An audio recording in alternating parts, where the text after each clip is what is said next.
World top rankings ఉన్న యూనివర్సిటీస్లో ఎలాంటి IELTS రాయకుండా ఫ్రీ ఎడ్యుకేషన్ అండ్ స్కాలర్షిప్ అందుకోవాలంటే కాంటాక్ట్ విదేశ్ కన్సల్ట్స్.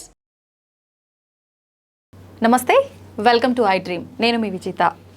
ప్రతి ఒక్కరు కూడా వాళ్ళ లైఫ్లో ఏదో సాధించాలి, ఏదో చెయ్యాలి అనే తపన చాలా మందిలో ఉంటుంది. అయితే ప్రతి ఒక్కరూ దానికి సంబంధించిన ప్రయత్నం అనేది చేస్తూనే ఉంటారు. కానీ కొంతమంది మాత్రమే వాళ్ళు అనుకున్న గమ్యాన్ని చేరుతారు, అనుకున్నది సాధిస్తారు. మరికొంతమంది ఎందుకు ఇలా జరిగింది అని ఆలోచనలతోనే ఉండిపోతారు. అసలు ఇలాంటివన్నీ ఎందుకు జరుగుతుంటాయి, ఒకరు సాధించిన తర్వాత మనం ఎందుకు సాధించలేకపోతున్నాము అని, అంటే గెలుపు అనేది వాళ్ళ ఒక్కరి సొత్తేనా, మనకెందుకు ఓటమి అనేది ఎప్పుడు ఎదురవుతుంది, ఇలా ఆలోచించి చాలామంది డిప్రెషన్లోకి వెళ్ళిపోతూ ఉంటారు. చాలామంది అసలు మొత్తానికి లైఫ్ కూడా స్పాయిల్ చేసుకుంటూ ఉంటారు. ఇలాంటివన్నీ జరగకుండా మన జీవితం అనేది ఒక మంచి బాటలో నడవాలి అనంటే ఖచ్చితంగా ప్రతి ఒక్కరిలో కూడా ఒక మంచి లైఫ్ కోచ్ అనే వాళ్ళు కంపల్సరీ ఉండాల్సిందే. అయితే ప్రస్తుతం నేను ఒక మంచి లైఫ్ కోచ్ అని చెప్పవచ్చు, మాస్టర్ మోటివేటర్ అని చెప్పవచ్చు, ఇంటర్నేషనల్ మోటివేషనల్ స్పీకర్ అని చెప్పవచ్చు, ఫౌండర్ మిషన్ నేను సైతం సమాజం కోసం బిజినెస్ ఆచార్య అని చెప్పవచ్చు. తను మీ అందరికీ ఎంతో సుపరిచితము, యూత్ ఐకాన్ అని కూడా చెప్పవచ్చు. తనెవరో కాదండి, డాక్టర్ బ్రదర్ షఫీ గారు ఇప్పుడు నాతో పాటు ఉన్నారు. సార్తో మాట్లాడి మనందరం కూడా మంచి మంచి స్పీచెస్ అయితే సార్వి వింటూనే ఉంటాము. డైరెక్ట్గా ఇప్పుడు నేను సార్ని కలిసి మంచి మంచి విషయాలు తెలుసుకొని మీ అందరికి కూడా తెలియజేస్తాను. నమస్తే సార్. హలో అండి, ఎలా ఉన్నారు? బాగున్నాను సార్, మీరు ఎలా ఉన్నారు? చాలా బాగున్నాను, థ్యాంక్ యూ. ముందుగా నేను ఒక క్వశ్చన్ అడగాలనుకుంటున్నాను సార్. ఏంటి అంటే, ఇప్పటివరకు ఎవరైనా అడుగుంటారో లేదో నాకైతే తెలియదు. పెద్దవాళ్ళు మంచి మంచి మాటలు అయితే చెప్తూ ఉంటారు సార్, కానీ చాలామంది అవి తీసుకోరు, వదిలేస్తుంటారు. మీరు బాగానే చెప్తుంటారులే అన్నట్టుగా లైట్ తీసుకుంటూ ఉంటారు. కానీ ఒక మోటివేషనల్ స్పీకర్ చెప్తే మాత్రం అవి అలా బ్రెయిన్లోకి షార్ప్గా వెళ్ళిపోతుంటాయి. చాలామంది పాటిస్తుంటారు కూడా. నిజంగా మన సనాతన ధర్మం చెప్పిన ఆ పెద్దవాళ్ళు చెప్పే మాటలకి మీరు చెప్పే ఈ మాటలకి సంబంధం ఏదైనా ఉందంటారా సార్? ఖచ్చితంగా ఉంది. చూడండి, ఇప్పుడు ఈరోజు ఎవరికైనా ఏదైనా ఒక పాయింట్ మనం చెప్తున్నాము అంటే ఆ వ్యక్తి ఎందుకు తీసుకుంటాడు, ఎందుకు తీసుకోడు, తీసుకునే అవకాశం ఉంది, తీసుకోకుండా ఉండే అవకాశం కూడా ఉంది. ఇది డిపెండ్స్ మనం చెప్పే విధానం మీద ఉంటుంది. చెప్పే వ్యక్తి ఎంత కాన్ఫిడెంట్గా చెప్తున్నాడు అనేది ఒకటి, ఎంత హార్ట్ఫుల్గా చెప్తున్నాడు. ఎందుకంటే హార్ట్తో చెప్తే హార్ట్కి టచ్ అవుతుంది, అవును కదా. అది హార్ట్ అంటే మనం ఆచరించింది మనం చెప్పినప్పుడు ఎదుటి వ్యక్తి హార్ట్ మీద ఇంపాక్ట్ ఉండదు. ఫస్ట్ పాయింట్, మనం హార్ట్ఫుల్గా చెప్తుంటే ఖచ్చితంగా ఇంపాక్ట్ ఉంటుంది. ఇది ఒక విషయం. రెండో విషయం ఏంటంటే, ఒక వ్యక్తి ఏదైనా చెప్తే డిక్టేట్ చేసినప్పుడు చెప్పకూడదు. అంటే ఇలా చెయ్యి అని చెప్పకూడదు, ఇలా చెయ్యాలి అని అతను నిర్ణయం తీసుకునేలాగా మనం చెప్పాలి. అంటే నిర్ణయాలు మనం తీసుకోకూడదు, నిర్ణయాలు వాళ్ళు తీసుకునేలాగా వాళ్ళకి ఆలోచింప చేయాలి మాత్రమే. ఒక వ్యక్తిని ఆలోచింప చేస్తే జీవితం మొత్తం ముందుకెళ్తుంది. ఈ పని చేయంటే ఆ పని చేసి ఆగిపోతాడు, ఆ పని చేయంటే ఆ పని చేసి ఆగిపోతాడు. ఈరోజు పెద్దవాళ్ళు చెప్పే విధానాలు ఎలా ఉంటుందంటే, ఇలా ఉండు, ఇలా ఉండకూడదు, ఇలా ఎందుకు ఉండాలో చెప్పరు, ఇలా ఎందుకు ఉండకూడదో చెప్పరు. ఎలా ఉండాలో ఎలా ఉండకూడదు వాళ్ళే నిర్ణయం తీసుకుంటారు. లాభ నష్టాలు మనం చెప్పాలి. అంటే కాజ్ అండ్ ఎఫెక్ట్, ఇలా చేస్తే ఇలా ఉండబోతుంది, ఇలా చేస్తే ఇలా ఉండబోతుంది. ప్రతి వ్యక్తి కూడా తన లైఫ్ బాగుండాలని కోరుకుంటాడు, ఎవరు కూడా నాశనం అనుకోరు. అయినా ఎందుకని నాశనమే మార్గంలో ఉన్నారంటే, సరైన ఆలోచన లేకపోవటం వల్ల. సరైన సమయంలో సరైన ఆలోచన. మనం ఇవ్వాల్సింది కేవలం ఆలోచన మాత్రమే, మొదటి విషయం. పెద్దవాళ్ళు చెప్పే మాటలు కూడా తీసుకుంటాం, వాళ్ళు చెప్పే విధానం కరెక్ట్గా ఉంటే. అయితే మరి ఇప్పుడు మీరు చెప్పినట్టుగా మన సనాతన ధర్మము, పురాణాలు, మన గ్రంథాలు ఏవైతే ఉన్నాయో చూడండి, మనం ఏ మంచి చెప్పినా కానీ ఎక్కడో దగ్గర నుంచి ఏదో స్క్రిప్చర్ నుంచే ఉంటుంది. అది సనాతన ధర్మంగా మనం పిలువబడుతుండే వైదిక ధర్మం కానివ్వండి, లేక బైబిల్ నుంచి కానివ్వండి, ఇటు ఖురాన్ నుంచి కానివ్వండి, ఏదో గ్రంథంలోంచి తీసుకున్న విషయాలు, ఏదో ఒక మహానుభావుడో, ఒక ఋషో, ఒక మహారుషో, ఒక రాజఋషో చెప్పిన విషయాల్లో నుంచే ఉంటాయి. ఇప్పుడు లాంగ్వేజ్ మారింది, గ్రాంధిక భాషలు కాస్త ఇప్పుడు వాడుక భాషలోకి వచ్చేసాము. కానీ విషయం వెతికితే ఖచ్చితంగా ఎక్కడి నుంచో సోర్స్ ఒకటి ఉంటుంది. అంతే తప్ప మనం క్రియేట్ చేసి ఏం చెప్పట్లేదు. ఒక మంచిని ఎక్కడ క్రియేట్ చేయాల్సిన అవసరం లేదు, మంచి ఉన్నదాన్నే మనం తీసుకొని మనం చెప్తున్నాము. కాబట్టి ఖచ్చితంగా మనం చెప్పే ఏ మంచి విషయమైనా కానీ ధర్మంలో ఉంది. ధర్మం ఏంటంటే ధర్మం అంటే సనాతనంగా ఉండేదే ధర్మం. అది మీరు చెప్పారు సార్, కరెక్టే అనిపిస్తుంది. కాకపోతే నాకేమనిపిస్తుంది అంటే, మనం ఎంత కరెక్ట్గా చెప్పినా కూడా తీసుకునే పర్సన్ కూడా అది తీసుకునే వేలో తీసుకోవాలి కదా సార్. తీసుకోకపోతే వేస్ట్ కదా. ఖచ్చితంగా ప్రతి వ్యక్తి తీసుకుంటాడండి. ఏ వ్యక్తి కూడా, అదే నేను చెప్తున్నాను ఏంటంటే, ప్రతి వ్యక్తి తన జీవితంలో బాగుపడాలి అనుకుంటున్నాడు. నేను బాగుండాలి అనుకుంటాడు కదా, నేను అందంగా కనపడాలి, నేను బాగుండాలి, నా ఫ్యూచర్ బాగుండాలి, నలుగురు నన్ను రెస్పెక్ట్ చేయాలి అనుకుంటారు. కానీ అలాంటప్పుడు నువ్వు మంచి మాట మనం చెప్పినప్పుడు ఎందుకు తీసుకోవట్లేదు అంటే, ఒక ఈగో అడ్డం వస్తుంది. నువ్వు చెప్తే నేను తీసుకోవాలా, నువ్వు చెప్తే నేను వినాలా, నువ్వు నాకు చెప్పేవాడి అయిపోయావా, నాకు తెలియదు అనుకుంటున్నావా, ఎన్ని ఫీలింగ్స్ ఎందుకు వచ్చాయి తెలుసా? చెప్పే విధానంలో ప్రాబ్లం అది. చెప్పే విధానంలో మనం చెప్పేటప్పుడు ఖచ్చితంగా ఫర్ ఎగ్జాంపుల్ నేను మీకు ఏదైనా చెప్పాలనుకోండి, ఓ థర్డ్ పర్సన్ గురించి చెప్తాను. థర్డ్ పర్సన్ గురించి చెప్తే మీకు కావాల్సిన మెసేజ్ మీరు చేసుకుంటారు. అవును కదా. కాబట్టి ఒక ఇన్స్పిరేషన్ స్టోరీ కానీ ఏదైనా ఒక స్టోరీ, ఫెయిల్యూర్ స్టోరీ నుంచి కూడా మనం చెప్పొచ్చు ఎలా ఫెయిల్ అవ్వకూడదు, సక్సెస్ స్టోరీ నుంచి ఎలా సక్సెస్ అవ్వాలో చెప్పొచ్చు. కాబట్టి నేను ఏమంటానంటే ప్రతి వ్యక్తి తీసుకుంటాడు, ఖచ్చితంగా చెప్పే విధానంలోనే తేడా అని చెప్తాను నేను. అయితే సార్, పెద్దవాళ్ళ విషయం అయితే పర్లేదు, చెప్పే పర్సన్ కరెక్ట్గా ఉన్నా ఏ రకంగా ఉన్నా కొంతలో కొంత వింటారు, ఆచరిస్తారు. పిల్లల విషయానికి వస్తే మాత్రం అసలు మొండిగా, పిల్లలు అసలు వినకుండా మీ ఫ్యూచర్ బాగుంటుందిరా, మేము చదువుకోకే ఇలా ఉన్నాము, ఇట్లా ఎగ్జాంపుల్స్ చెప్పే పేరెంట్స్ చాలా మంది ఉంటారు సార్. కానీ కిడ్స్ తీసుకోరు. వాళ్ళకి ఎలా చెప్తే బాగుంటుంది సార్? పిల్లలు వినరండి. అవును, పిల్లలు చెప్పింది వినరు, చెప్పింది చేరు దాచిపెట్టుకోవాలి. నేను చెప్పింది నువ్వు ఎందుకు వినట్లేదు అంటే వినడంతే. పిల్లలు ఎప్పుడు కూడా చెప్పింది వినరు, వాళ్ళు చూసిందే చేస్తారు, చూసిందే చేస్తారు. నువ్వు డిసిప్లిన్గా ఉండు అని 100 సార్లు చెప్పినా డిసిప్లిన్ రాదు. మనం డిసిప్లిన్ మన లైఫ్లో తెచ్చుకుంటే దాని ఇంపాక్ట్ అక్కడ ఉంటుంది. టీచర్ ఇంపాక్ట్ పిల్లల మీద ఉంటుంది, మదర్ ఇంపాక్ట్ పిల్లల మీద ఉంటుంది, ఫాదర్ ఇంపాక్ట్ ఉంటుంది, పెద్దవాళ్ళ ఇంపాక్ట్ ఉంటుంది, అన్నయ్య అక్కయ్య ఇంపాక్ట్, వాళ్ళ ఇంటికి వచ్చే చుట్టాల ఇంపాక్ట్ ఉంటుంది. అంటే చెబుతున్న దానికి, అంటే వింటున్న దానికి, చూస్తున్న దానికి పొంతన కలవక అతను కన్ఫ్యూజ్ అవుతున్నాడు. అవును కదా. కాబట్టి మనము మన పిల్లవాళ్ళలో మంచి మార్పు తీసుకురావాలంటే మనలో మంచి మార్పు తెచ్చుకోవాలి. ఇప్పుడు నా పాప ఎలా ఉండాలి, నా కొడుకు ఎలా ఉండాలి అని నేను అనుకుంటున్నాను, అలా నేను ఉండాలి ఫస్ట్. కాబట్టి చూసింది 100% వాళ్ళు ఫాలో అవుతారు, విన్నదానికన్నా.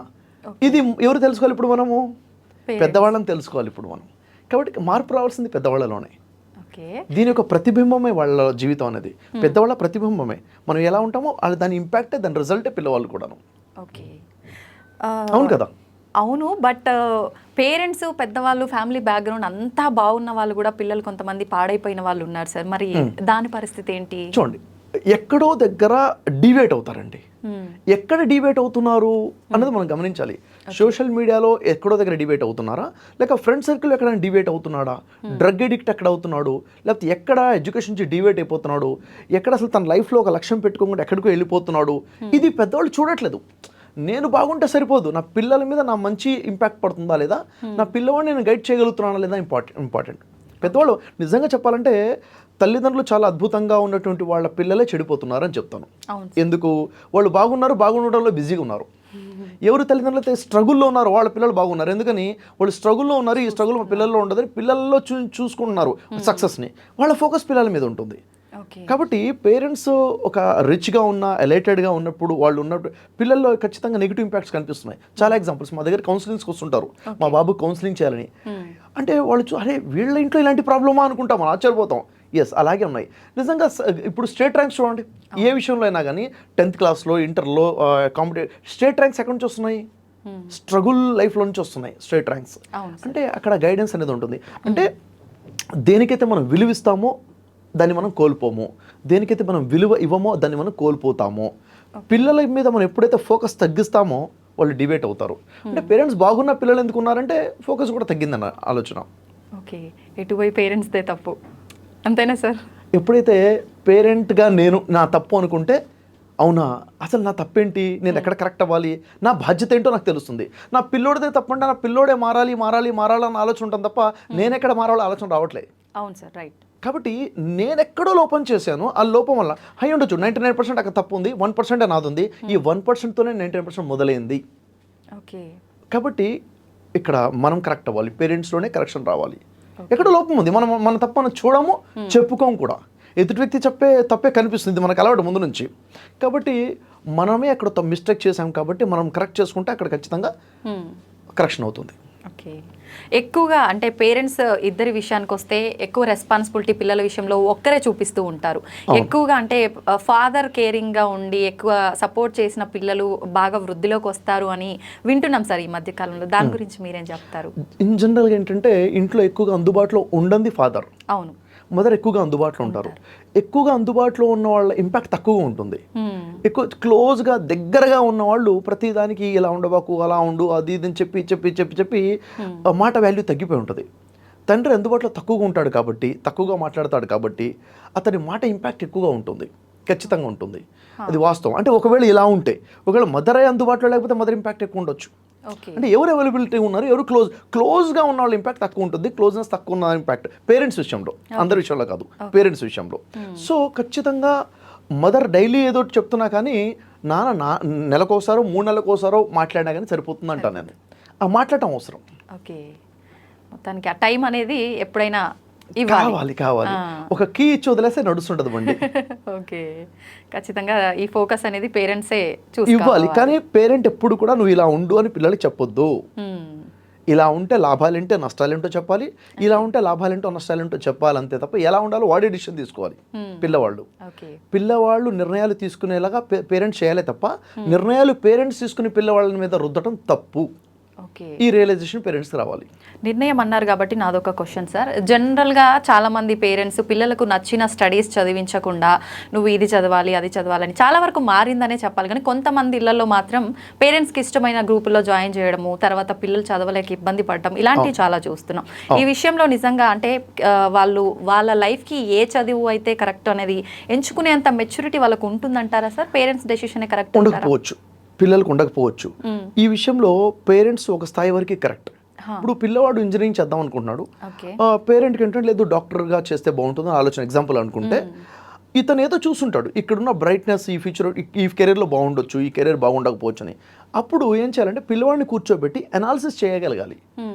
తనలో ఉన్న స్కిల్స్ ఏంటి, తనలో ఉన్న స్ట్రెంగ్స్ ఏంటి, తన యొక్క అభిరుచి ఏంటి, ప్యాషన్ ఏంటి, దానికి తగ్గట్టుగా ఇక్కడ సింక్ అవుతాడా లేదా, దీనిలో వచ్చే ఫ్యూచర్ అంటే చెప్పాలి. ఎందుకంటే నేను ఒకటి ఆశించి అక్కడికి వెళ్ళాను, అది అక్కడ లేదా, లేకపోతే నిరాశ.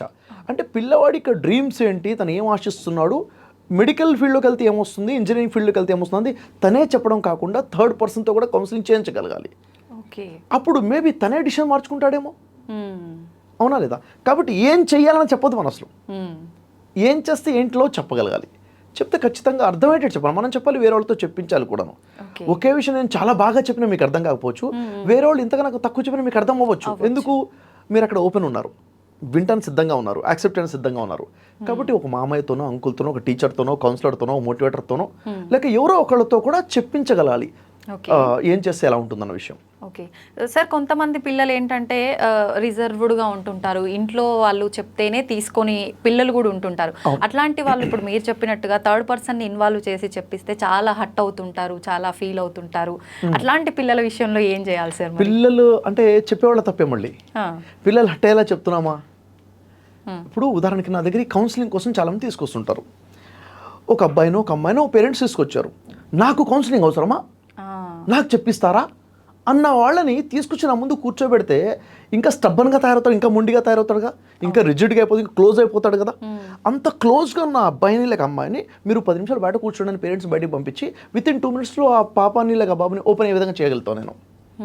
అంటే అసలు నా పరిచయం మొదటి పరిచయమే, అసలు చెప్పొద్దు అనుకుంటున్నారు, నాకు ప్రాబ్లం లేదు, మా పేరెంట్స్దే ప్రాబ్లం తను అనుకుంటున్నాడు, నన్ను అర్థం చేసుకోవట్లేదు పేరెంట్స్, ఉల్టా నాకే కౌన్సిలింగ్ ఇవ్వాలనుకుంటున్నారు అన్న యాంటీగా ఉన్నటువంటి మైండ్ సెట్ని మనం ఓపెన్ చేయగలగాలి. ఓపెన్ చేయాలంటే మనం వాళ్ళ మార్గంలోకి వెళ్ళగలగాలి, అంతే. మనం వాళ్ళ మైండ్ సెట్లోకి వెళ్ళాలి. అంటే నా పెయిన్ వీళ్ళు అర్థం చేసుకోవట్లేదు అన్న ఫీలింగ్లో నీ పెయిన్ నాకు అర్థమైంది నాకు వాయిస్ వినాలి వాళ్ళు.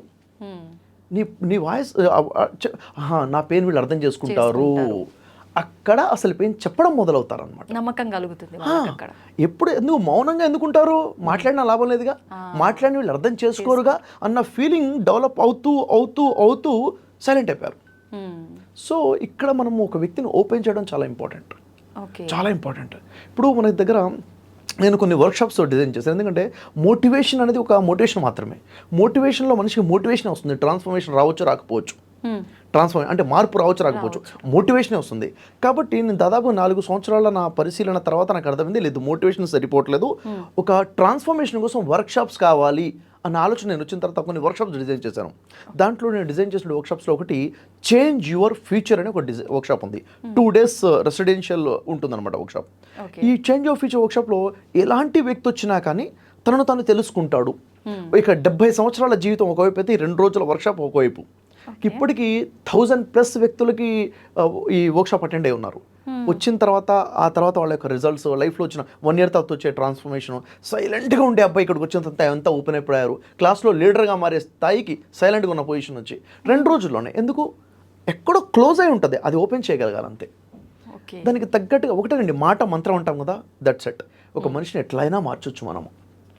మార్చే విధానం. అందుకే ఒకప్పుడైతే అమ్మమ్మకి నాయనమ్మకి వాళ్ళకి తెలుసు ఎలా మాట్లాడాలి, వాళ్ళు 3 స్టడీ చేసేవాళ్ళు, వాళ్ళు రియల్ సైకాలజిస్టులు. ఈరోజు అది కరువైపోయింది.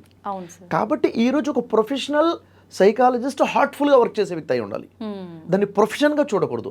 ప్యాషనేటెడ్గా ఉన్న వ్యక్తి అయితే ఖచ్చితంగా హార్ట్ టచ్ చేసి తను ఓపెన్ చేయగలుగుతాడు అని నేను నమ్ముతాను విషయాన్ని. నిజం సార్ మీరు చెప్పింది. అయితే సార్ మీరు అన్నారు ఇందాక అమ్మమ్మలు నానమ్మలు తాతయ్యలు వీళ్ళు స్టడీ చేసేవాళ్ళు అని. నిజంగా ఇప్పుడు ఉమ్మడి కుటుంబాలు కరువైపోయి అమ్మమ్మలు నానమ్మలు తాతయ్యలు దగ్గర ఉండకపోవడం వల్ల ఇలాంటి ఇష్యూస్ ఎక్కువ అవుతున్నాయి అంటారా? ఖచ్చితంగా. ఎందుకంటే కేర్ అనేది ఒకటి కావాలి. ఇంట్లో బాబుంటే అమ్మమ్మ చూపు ఉండాలి, నాయనమ్మ చూపు ఉండాలి, అమ్మ నాన్న అన్న.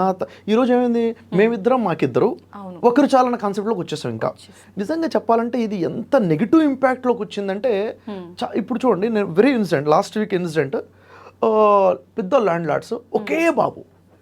ఇప్పుడు తను డిగ్రీ ఫస్ట్ ఇయర్లో చదువుతున్నాడు, ఏదో స్ట్రగుల్ వల్ల సూసైడ్ చేసుకున్నాడు. ఎన్నో ఆస్తులు ఎన్నో ల్యాండ్ లార్డ్స్ ఉన్నాయి, ఒకే బాబు. ఇంకేంటి లైఫ్, ఇంక మేము ఎందుకు బతకాలో అర్థం కాని పరిస్థితుల్లో తల్లిదండ్రులు ఉన్నారు. అంటే నేనేమంటానంటే ఒక కుటుంబంలో పిల్లలు ఎప్పుడైతే ఉంటారో ఖచ్చితంగా ఒకళ్ళకి ఒకళ్ళు తోడుగా ఉంటారు. ఖచ్చితంగా ఆ తోడు పోయింది. ఇప్పుడు సేమ్ ఏజ్ కావాలి కదా, 1-2 ఇయర్స్ అటు ఇటు అయినా కానీ ఆ ఏజ్తో ఎవరితో అమ్మతో ఆడుకుంటారా, నాన్నతో ఆడుకుంటారా? పిల్లలతో ఆడుకుంటారు. అది ఇంట్లో లేకుండా పోతుంది. యాక్చువల్గా ఇంటి వాతావరణం మనం డిస్టర్బ్ చేసేసాము కొన్ని ఆలోచనల వల్ల. ఒకవైపు ఆలోచించి కొన్ని నిర్ణయాలు తీసుకున్నాం. చైనా ఉంది, చైనా పాపులేషన్ నెంబర్ 1గా ఉండేది, ఇప్పుడు ఇండియా దాటేసాం మనం. చైనా ఈరోజు ఎంత బాధపడుతుందంటే ఎందుకు మేము పాపులేషన్ తగ్గించేసాము. పాపులేషన్ వాళ్ళ కోసం పెద్ద స్ట్రెంగ్త్. ఇప్పుడు అది తెలుసుకునే లోపల పాపులేషన్ లేకుండా పోయింది. ఇప్పుడు మీరు పిల్లల కంటే మీ ఆఫర్స్ ఇస్తామని చెప్పి ఇస్తున్నారు అక్కడ. పిల్లల కంటే వాళ్ళు ఇంకా మోటివేట్ చేస్తున్నారు, పిల్లలు కావాలని చెప్పేసి. పిల్లలు వద్దన్న మైండ్ సెట్లో వాళ్ళు వచ్చేస్తారు. ఇప్పుడు వాళ్ళు మారడం చాలా కష్టం. అదొక పెద్ద స్ట్రెంగ్త్. అది దాన్ని అర్థం చేసుకోలేకపోయాము. దేశానికి ఉన్న వనరులలో అతి పెద్ద వనరు ఏమంటే మ్యాన్ పవర్ బలహీనతగా చూడటమే పెద్ద problem. Man power is our strength. ఈరోజు ప్రపంచ దేశాల్లో అతిపెద్ద స్ట్రెంగ్త్ ఉన్నది ఇండియాకే. యూత్ పాపులేషన్ 60% యూత్ ఉన్నారు. ఇండియా చాలా పవర్ఫుల్. యూత్ని వాడుకోగలుగుతాయి. యూత్ని వాడుకోకుండా వాళ్ళని ఇలా వదిలేసామనుకోండి, భారంగా అయిపోతారు. వాళ్ళు ఈరోజు భారంగా ఉన్నారు. ఎందుకు? వాళ్ళకి సరైన ఎడ్యుకేషన్ ఇవ్వలేదు, క్వాలిటీ ఎడ్యుకేషన్ ఇవ్వలేదు, క్వాలిటీ గైడెన్స్ లేదు. క్వాలిటీ గైడెన్స్ ఉన్నట్లయితే ఈ ప్రపంచాన్ని శాసించే స్థాయికి మన భారతదేశం ఉండేది. యూత్ని కరెక్ట్గా వాడుకున్నట్లయితే, వాళ్ళకి సరైన స్కిల్స్ డెవలప్మెంట్ చేసి వాళ్ళు నిలబెట్టుకున్నట్లయితే మనం ప్రపంచ దేశాలు ఎక్స్పోర్ట్ చేసేవాళ్ళం. ప్రతిదీ కూడా ఇన్కమ్ సోర్స్ పెరిగేది, చాలా గొప్ప స్థాయిలో ఉండేవాళ్ళం. అంటే ప్రాబ్లము పాపులేషన్ది కాదు, ప్రాబ్లం ఏంటంటే వాళ్ళకి మనం తయారు చేసే విధానాన్ని ప్రాబ్లం. కాబట్టి ఇంట్లో ఏంటంటే ఇంకొకటి, ఈరోజు హెల్త్ కారణాల వల్ల పెద్దవాళ్ళు లేకుండా పోతున్నారు, తక్కువ వయసులోనే మరణాలు రావడము. ఇంకా చెప్పాలంటే పడకపోవడం. హ్యూమన్ రిలేషన్స్ ఎప్పుడైతే మనం స్పిరిచువాలిటీకి దూరం అయిపోయి భౌతికపరమైన జీవితంలోకి వచ్చేసామో మనము చాలా లాస్ అయిపోయాము. రిలేషన్స్ వాల్యూ పోయింది, పెద్దవాళ్ళ వాల్యూ పోయింది. కాబట్టి పెద్దవాళ్ళు ఎంత అవసరం ఉన్నా వాళ్ళని ఎక్కడో గుడిసెలో పెట్టేసి వీళ్ళు ఒక ప్లేస్లో ఉండే పరిస్థితులు, ఓల్డ్ ఏజ్ హోమ్స్ వచ్చేసాయి, ఇలా వచ్చేసింది. కాబట్టి మనం యాక్చువల్గా రాంగ్ రూట్లో స్పీడ్గా వెళ్తున్నాం అని చెప్పాలి. ఎక్కడో దగ్గర డాష్ అవుతుంది. మిస్గైడ్ అయిపోయాం మనం. మిస్గైడ్లో చాలా లాంగ్ వెళ్ళిపోయాం మనం. ఓకే సార్, మీరు ఇందాక ఒక ఎగ్జాంపుల్ చెప్పారు, సూసైడ్ చేసుకున్నారు తెలిసిన వాళ్ళ బాబు అని చెప్పి. సూసైడ్ విషయానికి వస్తే చాలామంది పిల్లలు ఎగ్జామ్ ఫెయిల్ అవ్వగానే డిప్రెషన్లోకి వెళ్ళిపోయి, ఇంట్లో వాళ్ళు కొంతమంది అనేవాళ్ళు ఉంటారు నువ్వు ఫెయిల్ అయ్యావురా అని. అనుకున్న వాళ్ళకి వాళ్ళు ఫీల్ అయిపోయి సూసైడ్స్ వరకు వెళ్తుంటారు. చాలామంది వాళ్ళ కుటుంబంలో పిల్లల్ని కోల్పోతుంటారు.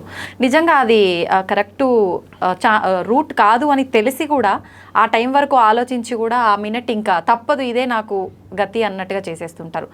అక్కడి వరకు వెళ్ళిన పిల్లల్ని కూడా మోటివేట్ చేసి మనం 100% అండి, చివరి క్షణంలో కూడా మనం వ్యక్తిని ఆలోచన మార్చొచ్చు. ఈరోజు సూసైడ్స్ ఎందుకు చేసుకుంటున్నారంటే చుట్టుపక్కల వాతావరణమే కారణము. ఇప్పుడు పిల్లల సూసైడ్స్ కారణం పేరెంట్స్ భాగం ఎక్కువగా ఉంటుంది. ఎలా అంటే, నువ్వు ఫెయిల్ అయితే పోతే నేను ముఖాన్ని చూంచుకోలేను, అహో నేను ఫెయిల్ అయితే మా డాడీ ముఖం చూంచుకోలేడా, అంటే నేను ఫెయిల్ అయ్యాను కాబట్టి ఇప్పుడు ఇలాంటి పరిస్థితి వచ్చింది, అసలు నేను ముఖం ఎలా చూంచుకోవాలి మా డాడీకి అని. అంటే పేరెంట్స్ చెప్పకుండానే, నోటి మాటలతో చెప్పకుండానే చాలా ఫీలింగ్స్ చెప్పేస్తుంటారు. నువ్వు పాస్ అవ్వాల్సిందే, ఫెయిల్ అవ్వకూడదు. ఎందుకు అవ్వకూడదు ఫెయిల్? జీవితంలో ఒక భాగం అనే విషయం ఎంతమంది చెప్తున్నారు? ఫెయిల్ అవ్వడం తప్పు కాదు. అసలు ఫెయిల్ అవ్వకుండా ఒక్క వ్యక్తిని చూపించండి. ప్రపంచంలో ఒక్క వ్యక్తి కూడా ఫెయిల్యూర్ లేకుండా లేడు. అసలు సక్సెస్ అయినవాడు ఫెయిల్యూర్ లేకుండా సక్సెస్ అవ్వడు. ఫెయిల్యూర్ని పాజిటివ్గా చూసిన వాడే సక్సెస్ అవుతాడు. ఫెయిల్ అవ్వడం పెద్ద పాపంగా, ఘోరంగా, నేరంగా ఎప్పుడైతే చూస్తామో, అమ్మో నేను ఫెయిల్ అయిపోయాను, పెద్ద తప్పు అయిపోయింది, ఇంకా నేను ఉండడం వేస్ట్ అని చెప్పి ఆలోచన మనమే క్రియేట్ చేస్తున్నాం ఇక్కడ. సో యాక్చువల్గా ఇంటి దగ్గర నుంచి కూడా స్కూల్ దగ్గర నుంచి కూడా ఈ ఎడ్యుకేషన్ మనం ఇవ్వగలగాలి, పర్ఫెక్ట్గా నాలెడ్జ్ ఇవ్వగలగాలి. ఫెయిల్యూర్ అనేది ఇట్స్ వెరీ కామన్. ఫెయిల్ అయ్యాము, ఇప్పుడు మనం చెప్పి నేర్పలేము. ఫెయిల్యూర్ వచ్చింది ఎందుకో తెలుసా? నేర్పడానికి వచ్చింది. ఫెయిల్యూర్ వచ్చిందంటే మనకు ఒక గురువుగా, ఒక టీచర్గా, ఒక ఫ్రెండ్గా వచ్చింది. గెలుపు ఇవ్వని పాఠాలు ఓటమి ఇస్తుంది. అవును కదా? ఆ ఓటమి నుంచి నేర్చుకున్న వాడు ఇంకెక్కడ ఆగడు. ఓటమి రావాలి, లైఫ్లో ఓటమి రావాలి, వచ్చిన వాడే సక్సెస్ అవుతాడు. సో యాక్చువల్గా ఇప్పుడు ఈరోజు ఒక స్పీకర్గా ఉన్నాను, నేను ఒక మోటివేషన్ స్పీకర్ ఉన్నాను. కొన్ని వేల మంది ఉన్నా కానీ మ్యాక్సిమం నేను ప్రయత్నం ఏం చేస్తానంటే అక్కడ ఉన్నటువంటి 25,000 మందిలో కూడా ప్రతి వ్యక్తిని టచ్ చేసే ప్రయత్నం చేస్తుంటాను నేను. 90%, 99%, 100% ఒక్కోసారి నేను సక్సెస్ అవుతుంటాను ఆ విషయంలో. ఎక్కడి నుంచి జర్నీ స్టార్ట్ అయింది అంటే నేను ఫస్ట్ టైం మైక్ పట్టుకున్నప్పుడు ఫెయిల్ అయ్యాను నేను. స్పీచ్ ఒక 40 minutes 30 minutes స్పీచ్ ఇవ్వాలని ప్రిపేర్ అయినట్టు నేను వితిన్ 1 minute అంటే 60 secondsలోనే మైక్ వదిలేసి వచ్చేసాను. అక్కడ స్టార్ట్ అయిన నా జర్నీ ఈరోజు ఇక్కడికి వచ్చాను. అంటే మైక్ పట్టుకొని ఫెయిల్ అయినవాడు మైక్లోనే సక్సెస్ అవుతాడు. ఎక్కడ ఫెయిల్ అవుతే అక్కడే సక్సెస్ అవుతాడు. ఇది ఎవరు నేర్పాలి మనకి? ఫెయిల్యూర్ అన్నది గుడ్ న్యూస్. ఎవరైనా ఫెయిల్ అయ్యారా కంగ్రాచులేషన్స్ చెప్పండి. ఫస్ట్ నేను ఫెయిల్ అయ్యానని చెప్తే ఫస్ట్ నేను కంగ్రాచులేషన్సే చెప్తాను. ఎందుకంటే ఎస్ నీలో మార్పు మొదలవుతుంది, నీకు టీచర్ వచ్చేసాడు, నేర్చుకో. అంతకన్నా బెస్ట్ టీచర్ ప్రపంచంలో లేరండి. అంతకన్నా బెస్ట్ టీచర్, ఫెయిల్యూర్ కన్నా బెస్ట్ టీచర్ లేరు. ఇది ఎవరు చెప్పాలి? ఇప్పుడు నేనున్నాను, ఇంటర్ ఫస్ట్ ఇయర్ ఫెయిల్ అయ్యాను, ఇంటర్ సెకండ్ ఇయర్ కూడా ఫెయిల్ అయ్యాను. నిజంగా నేను inter first year, inter second ఇయర్లో 2 సంవత్సరాలు ఫెయిల్ అయ్యి 1 year వేస్ట్ చేసుకున్నాను కాబట్టి ఈ రోజు ఈ స్థాయిలో ఉన్నానని చెప్తాను. నా సక్సెస్కి రీజన్ నా ఫెయిల్యూర్ అని చెప్తాను. అదే కనుక పాస్ ఉన్నట్లయితే నువ్వు వేరేలా ఉండేది, నేను వేరేలా ఉండేవాడినేమో. అంటే మనిషి కొన్ని తప్పులు చేస్తాడు, తప్పుల వల్ల కొన్ని ఫెయిల్ అవుతాడు, అక్కడ తప్పులు తెలుసుకుంటాడు. సో ఈ ఎడ్యుకేషన్ అనేది చాలా అవసరము. ఈ ఎడ్యుకేషన్ అంటే సూసైడ్ థాటే రాదు. సూసైడ్ థాట్ వచ్చిన చివరి క్షణంలో కూడా మనము అతని ఆలోచన మార్చొచ్చు. ఓకే, అసలు ముందుగానే రాకుండా చెయ్యాలి అంటే ఏ రకంగా మోటివేట్ చేయొచ్చు సార్? ఫెయిల్యూర్ అనేది ఒక గిఫ్ట్ అని మనకు తెలుసుకుంటే, ఫెయిల్యూర్ అనేది వెరీ కామన్ థింగ్ అనే విషయం తెలుసుకుంటే అసలు థాటే రాదు. ఇంకో విషయం, ఫెయిల్యూర్ వచ్చింది అనుకోండి, నేను ఓడిపోయాను, ఎగ్జామ్ రాశాను, నేను ఓడిపోయాను, నేను ఫెయిల్ అయ్యాను, ఆట ఆడాను, నేను ఓడిపోయాను, వ్యాపారం మొదలుపెట్టాను, నేను ఓడిపోయాను. నేను ఓడిపోయాను అనేసరికి ఏమవుతుంది? ఇన్ఫీరియారిటీ కాంప్లెక్స్ వస్తుంది. అవునా లేదా? ఇన్ఫీరియారిటీ వస్తుంది. ఇన్ఫీరియారిటీ రాగానే మరొక ప్రయత్నంలో కాన్ఫిడెన్స్ ఉండదు కదా, ఉండదు. మరొక ప్రయత్నం కాన్ఫిడెన్స్ లేకుండా ఇంకో ప్రయత్నం చేస్తే అక్కడ ఏమవుతుంది? అక్కడ ఫెయిల్ అవుతాను. 2 ఫెయిల్యూర్స్ అయ్యి ఇంకా ఇన్ఫీరియారిటీ వచ్చింది. ఇంకో ప్రయత్నం ఇంకా వీక్గా చేస్తాను, ఇంకా ఫెయిల్యూర్ అయ్యి ఓటముల పుట్టగా మారిపోయింది. కారణం ఎక్కడి నుంచి మొదలైంది తెలుసా?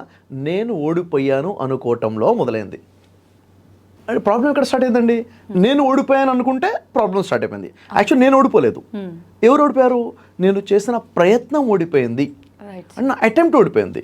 అంటే నా ప్రయత్నం ఓడిపోయింది అంటే అక్కడ నేను ఓడిపోయానని ఫీలింగ్ కాదు కదా, నా ప్రయత్నమే ఓడిపోయింది. ఇలా కాదా ప్రయత్నించాల్సింది? ఎలా ప్రయత్నించాలి? ఇలా మార్చుకోవాలా? ఎస్, ఇలా ప్రయత్నిస్తే గెలుస్తాను అని ఆలోచన వస్తుంది. అప్పుడు ప్రయత్నాన్ని మార్చుకుని ప్రయత్నిస్తాను. అప్పుడు కూడా ఓడిపోతే అప్పుడు నేను కదా ఓడిపోయింది, నా ప్రయత్నమే ఓడిపోయింది. కాబట్టి మళ్ళీ ప్రయత్నాన్ని మార్చుకుంటాను. కాన్ఫిడెన్స్ దెబ్బతినట్లేదు, ఇన్ఫీరియారిటీ రావట్లేదు, నేను కాదు ఓడిపోయింది, నా ప్రయత్నం ఓడిపోయింది. కాబట్టి ఎప్పుడు ఎవరు ఓడిపోయినా కానీ ప్రయత్నమే ఓడిపోతుంది తప్ప అతను ఓడిపోవట్లేదు, అతను అటెంప్టే ఓడిపోతుంది. ఈ రెండింటికి ఎంత డిఫరెన్స్ ఉంది? నేను ఓడిపోయినా, నా అటెంప్ట్ 100 సార్లు ఓడిపోవచ్చు. థామస్ ఆల్వా ఎడిసన్ 1000 సార్లు ఓడిపోయింది. థామస్ ఆల్వా ఎడిసన్ కాదు, తన అటెంప్టే ఓడిపోయింది, తన ప్రయత్నమే ఓడిపోయింది. కాబట్టి మరోసారి ప్రయత్నం చేస్తాడు. ఎలా ప్రయత్నించకూడదో తెలుస్తుంది. ఈ ఒక్క విషయం మనకు తెలిసిందనుకోండి, ఇంకా ఫెయిల్యూర్ ప్రాబ్లం ఎక్కడ? ఫెయిల్యూర్ టీచరే కదా మనకి. సార్ మీరు చెప్పింది రైటే, నాకు నిజమే అనిపిస్తుంది. కానీ విన్నంతసేపు అవును కదా నిజమే, ఇట్లా చేస్తే బాగుంటుంది, అలా చేయాలి అంటే నన్ను నేను ఎంతో మోటివేట్ చేసుకోవాల్సి వస్తుంది. నా ముందు ఒక పర్సన్ లేరు కాబట్టి చెప్పేవాళ్ళు. చేయాలి అంటే ఏం చేయాలి సార్? ఏ రకంగా నన్ను నేను మోటివేట్ చేసుకోవాలి? నేను కాదు, నా ప్రయత్నమే ఓడిపోయింది అనుకోవాలంటే? చూడండి, ఇక్కడ ఒక విషయము, ప్రతి వ్యక్తికి తన లైఫ్ చాలా పెద్ద టీచర్ కదా. నేను ఏమనుకుంటానంటే ప్రతి వ్యక్తి కూడా తనకంటూ ఒక పర్సనల్ డైరీ మెయింటైన్ చేసుకోవాలి. డైరీ అంటే డైలీ రొటీన్ రాసేది కాదు. డైరీ అంటే తన లైఫ్ లెసన్స్, తన లైఫ్కి చాలా స్ట్రాంగ్గా మెసేజ్ వస్తుంది ఎప్పుడో సమయంలో. ఫెయిల్యూర్లోనో, సక్సెస్లోనో, ఫ్రెండ్ ఫెయిల్యూర్లోనో, ఏదో ఒక ఇన్సిడెంట్లో ఒకటి వస్తుంది. వచ్చినప్పుడు అప్పుడు ఏం చేయాలి? మనము మన లెసన్ నోట్స్ రాసుకోగలగాలి. ఈ నోట్స్ ఎప్పుడు యూజ్ అవుతుంది? ఎప్పుడు లీజర్ టైంలో మనం ఆల్బమ్ తిరిగేస్తాం కదా, ఫొటోస్, పాత ఆల్బమ్. అలా వీటిని ఎప్పుడైతే మనం తిరిగేస్తామో ఆ లెసన్స్ మనకి రివిజన్ అవుతుంది. ఒకటి చూడగానే గుర్తుండదండి, రివ్యూ వల్ల వస్తుంది. ఈరోజు నాకు అసలు నా లైఫ్లో అతి పెద్ద మోటివేషన్ ఏంటంటే నేను మోటివేషన్ స్పీకర్గా ఉండడం నాకు మోటివేషన్. ఎందుకంటే నేను ఎప్పుడు చెప్పేది ఎదుటి వ్యక్తి ఏం లాభం జరుగుతుందో నాకు తెలియదు, కానీ నాకు చాలా లాభం జరుగుతుంది. ఓకే. ఇది అంటే నా మీ కోసమే లైఫ్ కదా. లో మార్పు జరుగుతుంది. అంతే కదా. ఇప్పుడు నా లైఫ్లో ఎప్పుడైతే ఫెయిల్యూర్ వచ్చిందో అప్పుడు నా మాటలే నన్ను నిలబెడుతుంటాయి. నా మాటలు వేరే వాడు నిలబెడతాయా లేదా సెకండరీ, నన్నైతే నిలబెడుతున్నాయి కదా. ఎందుకని మాటికి చెప్పి నాకు రివైజ్ అవుతుంది కదా ఇది. సో నేనేమంటానంటే మీ లైఫ్ నుంచి ఇచ్చిన పాయింట్స్ మీరు రాసుకోండి. అది మీ లైఫ్ యొక్క ఫ్రెండ్, బెస్ట్ ఫ్రెండ్ అదే ఉంటుంది. అదే మిమ్మల్ని గైడ్ చేస్తుంది, అదే మిమ్మల్ని ఆపుతుంది కూడా, ఎక్కడి నుంచి ఆగాలో ఎక్కడ ముందుకెళ్ళాలో. అలాంటిది ఒక పర్సనల్ డైరీ మెయింటైన్ చేసుకోవాలి. ఓకే. ఎప్పుడైతే అలా ఉన్నామో అసలు టైంకి అది క్లిక్ అవుతుంది, ఫైల్ ఓపెన్ అయిపోతుంది. ఇప్పుడు నేనేం ఆలోచించాలి అన్నది. సో ఈ విధంగా ఫాలో చేసుకుంటే ఖచ్చితంగా మనిషికి ఇప్పుడు చూడండి, సమస్యలు చెప్పుకొని రావు కదా, ఓటమి చెప్పుకొని రాదు కదా, మోసం చెప్పి జరగదు కదా, ఎవడు ఇప్పుడు మోసం చేస్తాడో తెలియదు కదా. ఆ టైంలో ఆ విషయం గుర్తు రావాలంటే ఆ విషయం మనకు తెలిసి దాన్ని రివైజ్ చేసిన వ్యక్తులే ఉండాలి. ఇంకోటి ఏంటంటే మన సర్కిల్ కూడా అలా ఉండాలి. అవును సార్. ఇప్పుడు చాలామంది ఉన్నారు, ఏ చిన్న ఫెయిల్యూర్ వచ్చినా, ఏ చిన్న డిప్రెషన్ అనిపించినా వెంటనే బ్రదర్ షెఫ్ యూట్యూబ్ ఛానల్కి వెళ్ళి వీడియో చూసేవాళ్ళు ఉన్నారు. ఎందుకు నార్మల్ టైంలో కూడా చూస్తున్నారు కాబట్టి ఆ టైంలో చూడగలుగుతున్నారు. అలా చూసి లైఫ్ సేవ్ చేసుకున్న వాళ్ళు చాలామంది ఉన్నారు. మళ్ళీ ఈ వీడియోలు చూసేయడమే అలవాటు లేని వ్యక్తి ఏం చేస్తాడు, బాధల్లోకి వెళ్ళినప్పుడు ఏదో లవ్ ఫెయిల్యూర్ అయినప్పుడు ఏదో అయినప్పుడు లవ్ ఫెయిల్యూర్ సంబంధించిన సాంగ్స్ విని ఇంకా బాధపడుతూ ఉంటాడు. అంటే తన నెగిటివ్ ఎమోషన్లో ఉన్నప్పుడు నెగిటివ్ ఎమోషన్నే విని దాన్నే ఎంజాయ్ చేసి పెయిన్ని ఎంజాయ్ చేసుకుంటూ లోపలికి వెళ్ళి డిప్రెషన్లో పడిపోతాడు. యాక్చువల్లీ పెయిన్లో ఉన్నప్పుడు ఏం వినాలి, హ్యాపీనెస్ వినాలి, మోటివేషన్, బయటపడే వీడియో వినాలి. అంటే ముందు ఏ ఇన్స్పిరేషన్ తీసుకోవాలన్నది ముందు నుంచి అలవాటు ఉండాలి. కాబట్టి ఇలాంటి ఒక ఎన్విరాన్మెంట్ క్రియేట్ చేసుకుంటే ఖచ్చితంగా లైఫ్ అండి. అది లైఫ్ అంటేనే అన్నీ ఉంటాయి, ఉగాది పచ్చడిలాగా అన్ని రుచులు ఉంటాయి కదా. కాబట్టి ఒకటే ఉండాలి, తీపి మాత్రమే ఉండాలి అనుకోవడం తప్పు. మళ్ళీ అంటే సమస్య వచ్చినప్పుడే ఆలోచించడము అలా కాకుండా ముందు నుంచే మనము ఏదొచ్చినా తట్టుకునేటట్టుగా మోటివేట్ చేసుకోవాలి. ఎస్, అలా ఆలోచన అయి ఉండాలి మన, అంతే. న్యాచురల్ థాటే అలా ఉండాలి. మన డైలీ రొటీన్ ఏ విధంగా ఉండాలి సార్? ఈ రకంగా మీరు చెప్పినట్టు మనది లైఫ్ ఉగాది పచ్చడే, అన్నీ ఉంటాయి. ఓకే, ఏదొచ్చినా అంటే బెదరకుండా అదరకుండా ఉండాలని పెద్దవాళ్ళు చెప్తుంటారు కదా సార్. అలా ఉండాలంటే డైలీ రొటీన్ ఏ విధంగా ఉండాలి సార్? సింపుల్గా అండి, ఒక ఫండమెంటల్ రూల్ చెప్తాను నేను ఇక్కడ. మనిషికి ఇన్ని క్వశ్చన్స్ ఎందుకు వస్తున్నాయంటే ఆన్సర్ వదిలిపెట్టాడు కాబట్టి. క్వశ్చన్స్ ఎందుకు వస్తున్నాయంటే ఆన్సర్ వదిలేశాడు. ఆన్సర్ తెలిసి వదిలేసారా సార్? ఆన్సర్ని ఎప్పుడో వదిలేసాం మనం. ఏంటి ఆన్సర్ అంటే, మన భగవద్గీతను చదివితే భగవద్గీత స్పష్టంగా చెప్పబడింది ఏంటిది, తస్మా శాస్త్రం ప్రమాణంతే కార్యకార్య వ్యవస్థితో జ్ఞాత్వా శాస్త్ర విధానోక్తం కర్మ కర్తుమిహర్హసి. తస్మా శాస్త్రం, ఈ శాస్త్రం ఏదో ప్రమాణంతే, ప్రమాణమే ఉంది. కార్యకార్య వ్యవస్థితో, నువ్వు ఏ పని చేయాలన్నా ఏ పని చేయకూడదన్నా నీకు ప్రమాణం ఏంటి, శాస్త్రమై ఉంది. కాబట్టి జ్ఞాత్వా శాస్త్ర విధానోక్తం, ఈ శాస్త్రంలో ఉన్న జ్ఞానాన్ని సంపాదించి దానికి తగ్గట్టుగా నువ్వు కర్మ చేయి, నువ్వు పని చేయనుంది. అంటే ఒక మనిషి ఏం చేయాలి, ఏం చేయకూడదు, ఎలా ఉండాలి, ఎలా ఉండకూడదో శాస్త్రంలో చెప్పబడి ఉంది కదా, ఒక గైడెన్స్. ఎప్పుడైతే శాస్త్రాన్ని మనం వదిలేసామో క్వశ్చన్సే మిగులుతాయి జీవితంలో. అవునా? కాబట్టి యశాస్త్ర విధిమూర్తృజ వర్తతే కామకారత నస్స సిద్ధి మహాప్రమతి నసుఖం న పరాంగతి ఉన్నారు. అంటే యశాస్త్ర విధిమూర్తృజ, ఎవరైతే శాస్త్రాన్ని వదిలిపెట్టేసి వర్తతే కామకారత, అంటే తన పనులను ఎలా చేస్తున్నాడంటే తన ఇష్టం వచ్చినట్టుగా చేసుకుంటూ వెళ్ళిపోతున్నాడు, అలాంటి వాళ్ళకి ఏముంటుందంటే నా సుఖం నా పరాంగతి, వాళ్ళు మనశ్శాంతి ఉండదు, సుఖం ఉండదు, సక్సెస్ ఉండదు, ఫెయిల్యూర్సే ఉంటాయి. కాబట్టి అసలు ఎప్పుడు ఎలా ఆలోచించాలి, ఎప్పుడు ఎలాంటి డిసిషన్ తీసుకోవాలి, ఎలా లైఫ్ స్టైల్ ఎలా ఉండాలి, ఇవన్నీ కూడాను మన శాస్త్రం గైడ్గా ఉంది.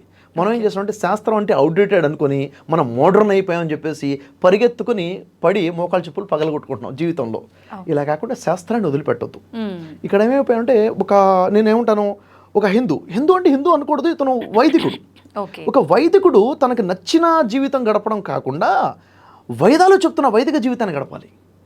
అది యాక్చువల్గా అదేంటి సార్ ఇంత మోడర్న్ జీవితం వదిలిపెట్టాలంటే, మోడర్నిజం అక్కడ ఉంది. అక్కడ చూడండి, ఫస్ట్ ఇప్పుడు బేసిక్ మోరల్ వాల్యూస్ లేకుండా, బేసిక్ హ్యుమానిటీ లేకుండా, జీవితానికి డిసిప్లిన్ లేకుండా ఈ మోడర్నిజం ఎంతవరకు యూజ్ అవుతుంది? ఈ బేసిక్ ఫండమెంటల్స్ ఎక్కడ ఉన్నాయి మనకి? ఒక క్రైస్తవుడు ఉన్నాడు, నువ్వు క్రైస్తవుడికి ఎంత మోడర్న్గా ఉన్నావని కాదు, నువ్వు బేసిక్ మోరల్స్ బైబిల్ని వదిలిపెట్టేసావు కదా. అవునా? బిబ్లికల్ క్రైస్తవుడు కావాలి ఇక్కడ, వైదిక్ హిందూ కావాలి ఇక్కడ. ఒక ముస్లిం తనకు నచ్చినట్టు ముస్లిం కాదు, ఖురానిక్ ముస్లిం కావాలి. ఇటు ఖురాన్ చెప్తున్నా, బైబిల్ చెప్తున్నా, వేదాలు చెప్తున్నా, శాస్త్రం అక్కడ చెప్పబడింది, ధర్మం చెప్పబడింది.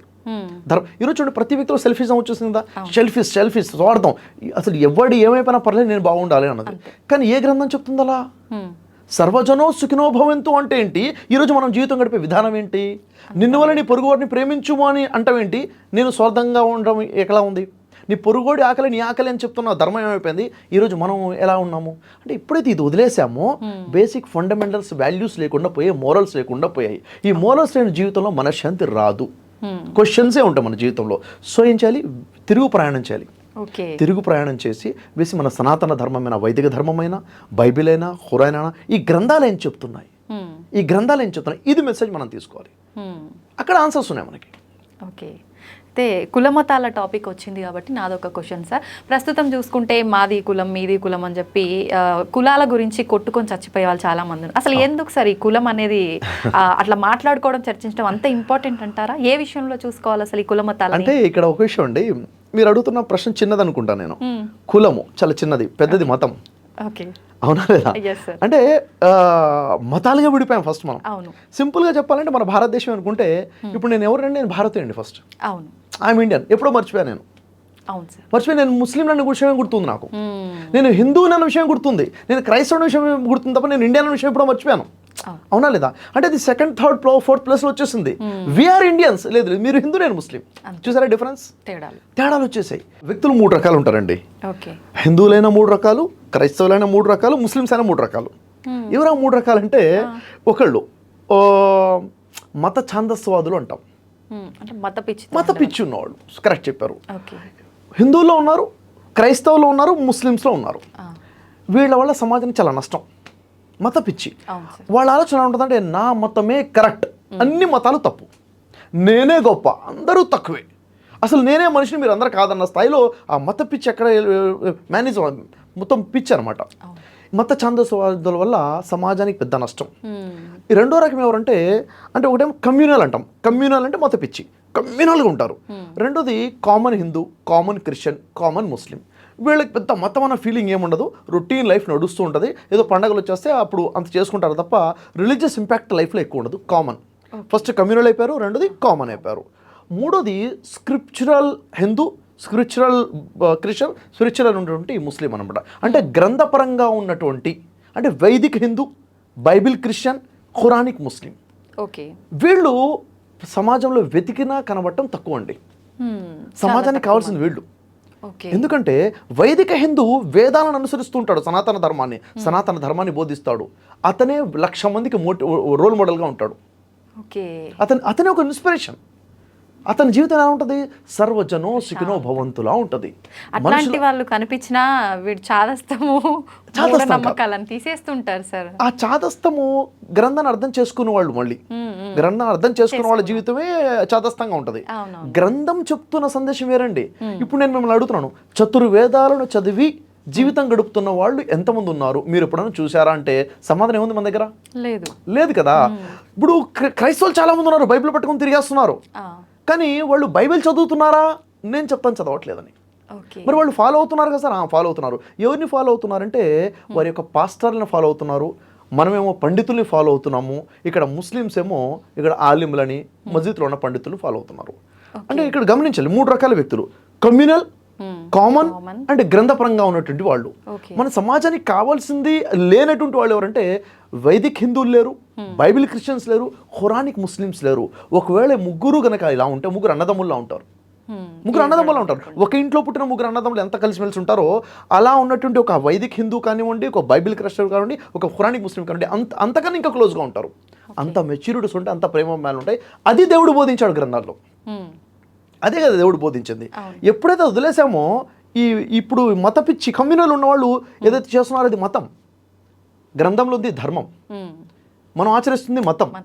అన్న ఆవిడ ముస్లిం అయినా, క్రైస్తవుడైనా, హిందూ అయినా ఆచరిస్తుంది మతాలే. ఇప్పుడు ఉదాహరణ చూడండి, ధర్మానికి మతానికి ఉన్న డిఫరెన్స్ ఏంటిది? ధర్మానికి మతానికి ఉన్న డిఫరెన్స్ ఏంటంటే, ఇప్పుడు వేదాలలో ధర్మం ఉంది, దాన్ని వివరించి బోధించారు ఒకళ్ళు, వివరించారు. ఆ వివరణ మతం. ఇలా 10 మంది వివరిస్తే ఈ 10 మతాలు వచ్చేసాయి. ఈ ఒక వివరణకి మరో వివరణకి డిఫరెన్సెస్ ఉన్నాయి. ఒక వ్యక్తి ఇచ్చిన వివరణకి వేరే వ్యక్తి ఏమంటున్నాడు, ఇది తప్పు అంటున్నాడు. అవునా? ధర్మాన్ని అందరూ యాక్సెప్ట్ చేస్తారు, ధర్మాన్ని అందరూ కరెక్ట్ అంటున్నారు. కానీ మతాల మధ్య డిఫరెన్సెస్ ఉన్నాయి. ఇప్పుడు హిందువులు అందరూ ఎక్కడ ఉన్నారు? ఈ మతాల్లో ఉన్నారు, ధర్మాన్ని వదిలేశారు. అలాగే క్రైస్తవుడు కూడా ఎక్కడున్నాడు? బైబిల్లో ఉంది ధర్మం. బైబిల్ని బోధించినటువంటి బోధలు, వివరణలు, ప్రొటెస్టెంట్ కానివ్వండి, బాప్తిజం కానివ్వండి, బాప్టిస్ట్ కానివ్వండి, రోమన్ క్యాథలిక్, ఇవన్నీ కూడా మతాలు అనుకోండి. ఇక్కడ ఉన్నారు, ధర్మాన్ని వదిలేశారు.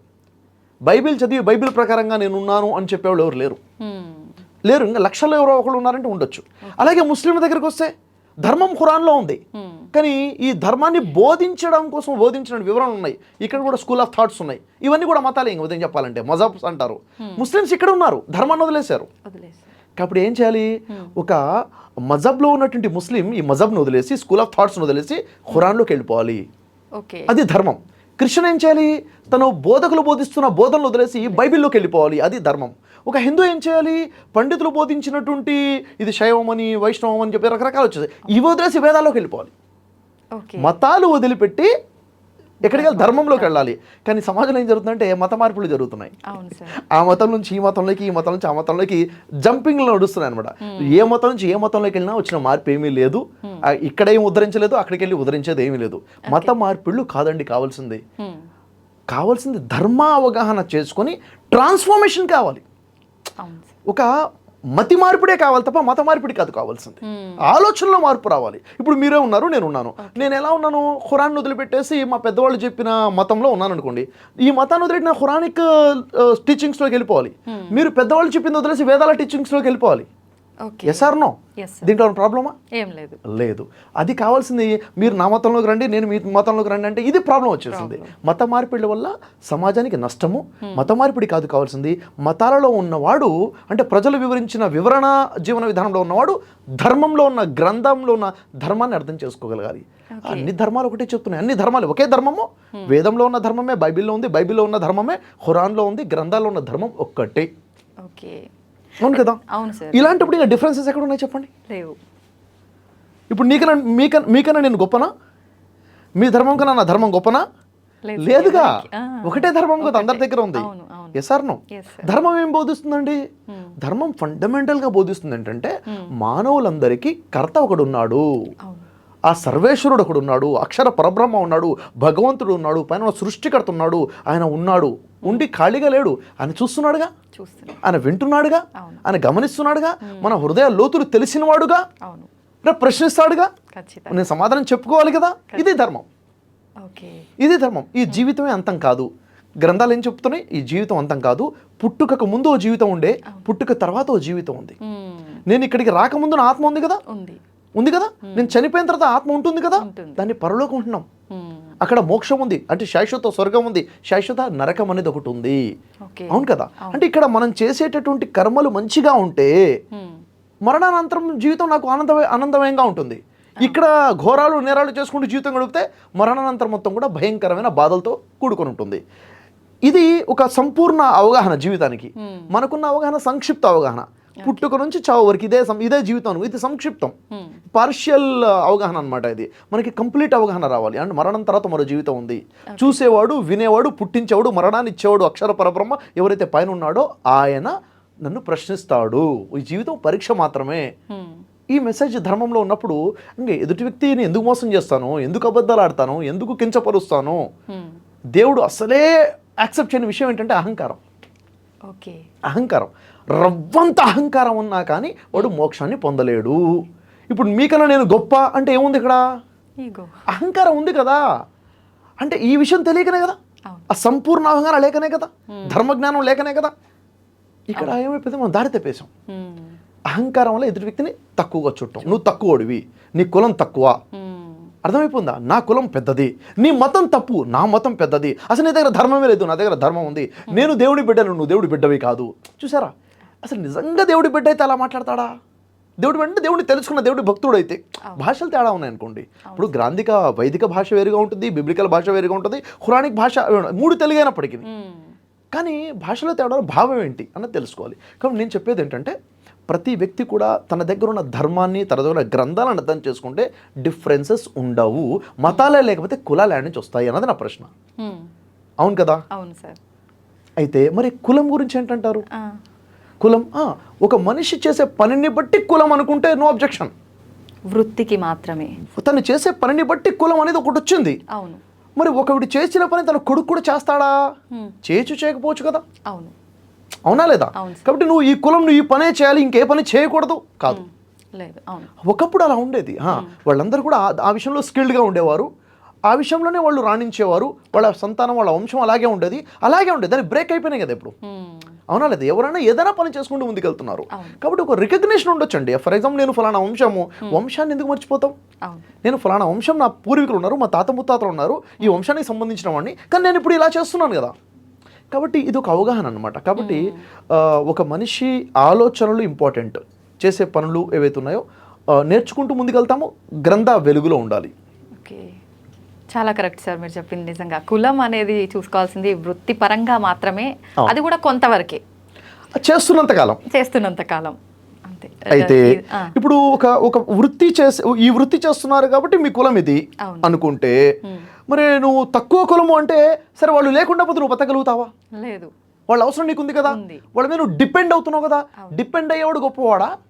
ఎవరి మీద డిపెండ్ అవుతున్న వాడు గొప్పవాడు అంటే నీకన్నా వాడే గొప్పవాడు కదా అలా చూసుకుంటే. కాబట్టి ఒక విషయంలో ఒకళ్ళు పైన ఉంటారు, ఒక విషయంలో ఇంకొకళ్ళు పైన ఉంటారు. కాబట్టి ఎవడు గొప్ప కాదండి. ఎవడు గొప్ప అంటే నన్ను అడిగితే నేను చెప్తాను, గ్రంథాలు చెప్తున్నాయి, ఎవరైతే దేవునికి దగ్గరగా ఉంటాడో వాడే గొప్ప, ఎవడైతే దేవుడిని ఎక్కువగా ప్రేమిస్తాడో వాడే గొప్ప, ఎవడైతే తప్పు చేసేటప్పుడు దేవుడి భయం వస్తుందో వాడే గొప్ప. ఎవడు ఎక్కువ దేవుడిని ప్రేమిస్తున్నాడో, ఎవడు ఎక్కువ దేవుడికి భయపడుతున్నాడో, ఎవడు ఎక్కువ దేవుడి దగ్గరగా ఉన్నాడో ఎవరికి తెలుసు? అది దేవుడికే తెలుసు. అది మీకన్నా నేను గొప్ప అనుకుంటే నేను దేవుడికి దూరంగా ఉన్నానని అర్థమైపోయింది కదా, అహంకారం ఉంది కదా. సో ఇక్కడ ఏంటంటే ఒక వ్యక్తిని రెస్పెక్ట్ చేయడమే ధర్మంలో ఒక భాగం అండి. వ్యక్తిని వ్యక్తిగా చూడ. ఇక్కడ విషయం ఉంటుందంటే ఏకాత్మ భావన ధర్మంలో ఒక విషయం అనమాట. ఏ ధర్మం? సనాతన ధర్మమైనా, బైబిల్ అయినా, ఖురాన్ అని చెప్తుంది మీలో ఉన్న ఆత్మ నాలో ఉన్న ఆత్మ ఒక్కటే, సమానమైన ఆత్మ ఉంది. దేవుడు ముందు ఏదైతే ఆత్మను సృష్టించాడో దాంట్లో ఒక ఆత్మ మీలో ఉంది, నాలో ఉంది. అవునా లేదా? మీలో ఉన్న ఆత్మ ఎవరు ఇంతకీ? మీలో ఉన్న ఆత్మ 6 అడుగులా, 5 అడుగులా, 4 అడుగులా? ఎత్తులేదు. మీలో ఉన్న ఆత్మ నలుపా, ఎరుపా? లేదు. అవునా లేదా? అంటే మీలో ఉన్న ఆత్మకి 2 చేతులు ఉన్నాయా, 4 చేతులు ఉన్నాయా, కుంటిదా? లేదు. అది కదా. అంటే ఉన్న శరీరాన్ని, టెంపరీ శరీరాన్ని చూసి, బయట ఉన్నటువంటి వాటిని చూసి నేను మిమ్మల్ని అంచనా వేయడం తప్పు కదా. మీరంటే ఇది కాదు కదా. అవును సార్. ఇప్పుడు మీ చిన్నప్పుడు ఫోటో చూపించి ఇది ఎవరంటే అంటే ఏమంటారు మీరు? నేను అంటారు. ఇప్పుడు ఫోటో చూపించింది ఎవరు అంటే నేను అని అంట. ఎంత డిఫరెన్స్ ఉంది? అప్పుడున్న కాళ్ళు ఇప్పుడు కావు, అప్పుడున్న చేతులు ఇప్పుడు కావు. మనిషిలో ఉన్న సెల్స్ అన్ని మారిపోతున్నాయి, కణాలు మారిపోతున్నాయి. అప్పుడున్న ఒక్క కణం కూడా ఇప్పుడు లేదు. ఒక్క సెల్ కూడా బాడీలో అప్పటిది ఇప్పుడు లేదు, మొత్తం మారిపోయింది. మరి నేనెలా?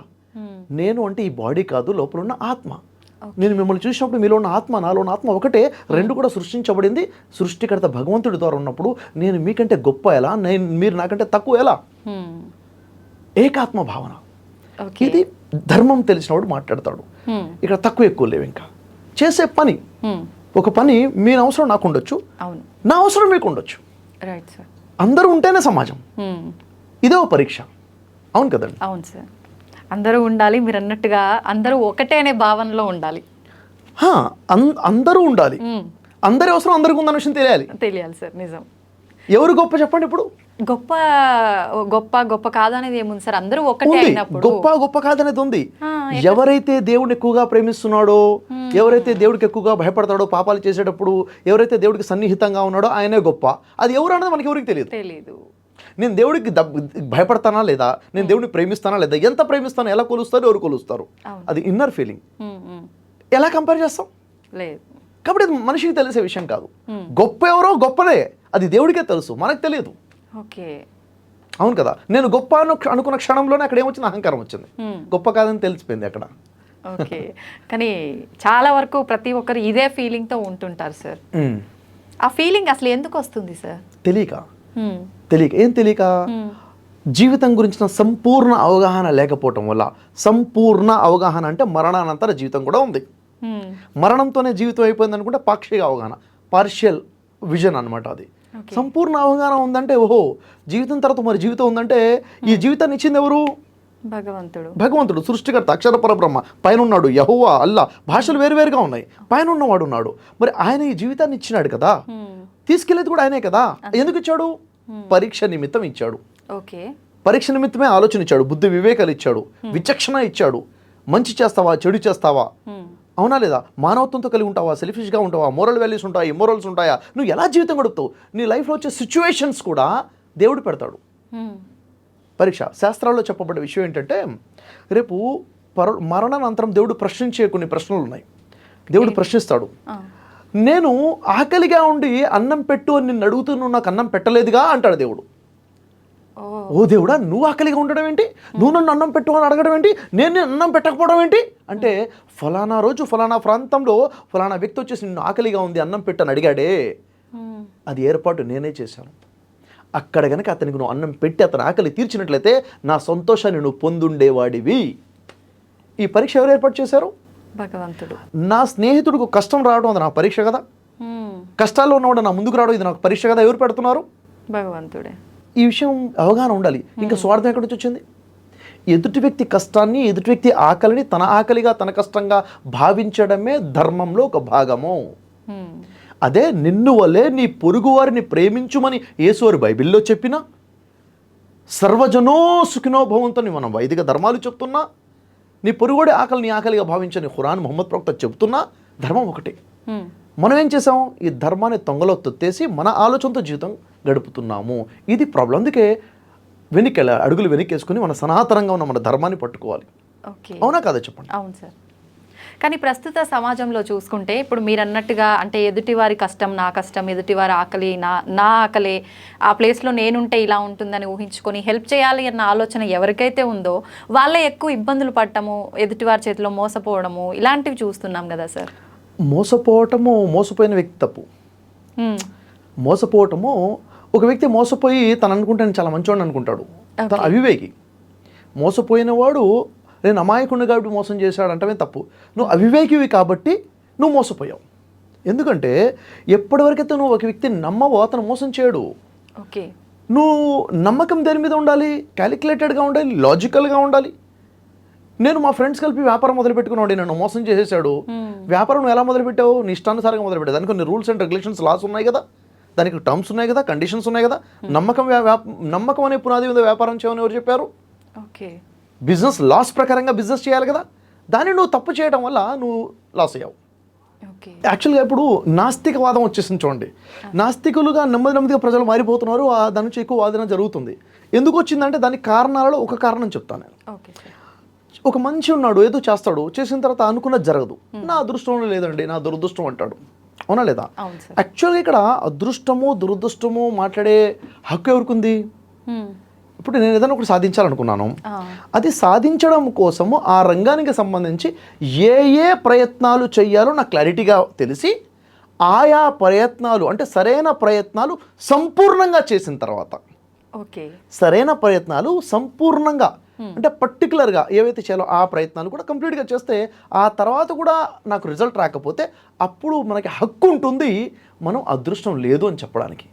మనం చేయాల్సిన ప్రయత్నాలే సరిగ్గా చేయలేదు, చేసిన ప్రయత్నాలు కూడా సంపూర్ణంగా చేయలేదు, అప్పుడు మనము అదృష్టం లేదని ఎలా చెప్పగలుగుతాము? అంటే ఈరోజు అదృష్టం గురించి మాట్లాడే వాళ్ళు 99% సరైన ప్రయత్నాలు సంపూర్ణంగా చేయని వాళ్ళే ఉన్నారు.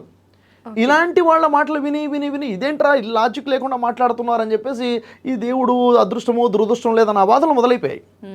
అవునా కదా? సరే, ఇప్పుడు ప్రశ్న ఏంటి?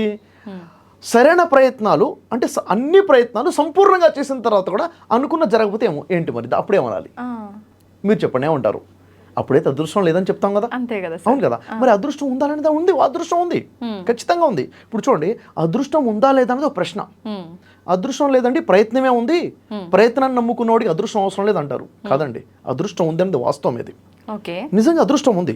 అయితే అదృష్టం ఉంటే ఇంతకు నా అదృష్టం ఎవరి చేతిలో ఉంది? నా చేతిలో ఉందా, దేవుడి చేతిలో ఉందా? భగవంతుడి చేతిలో ఉంటుంది. అదృష్టం అంటే దేవుడి చేతిలోనే ఉంది. మరి దేవుడి చేతిలో నా అదృష్టం అంటే నేనేం చేయాలి? ఇప్పుడు నేను ప్రయత్నం చేయాలి. అదృష్టం ఆయన చేతిలో ఉంది కదా. ఆయన చేతిలో ఉన్నప్పుడు నా అదృష్టం మరి నేనేం చేయాలి? ఆయన కదా రాసేది అదృష్టాన్ని.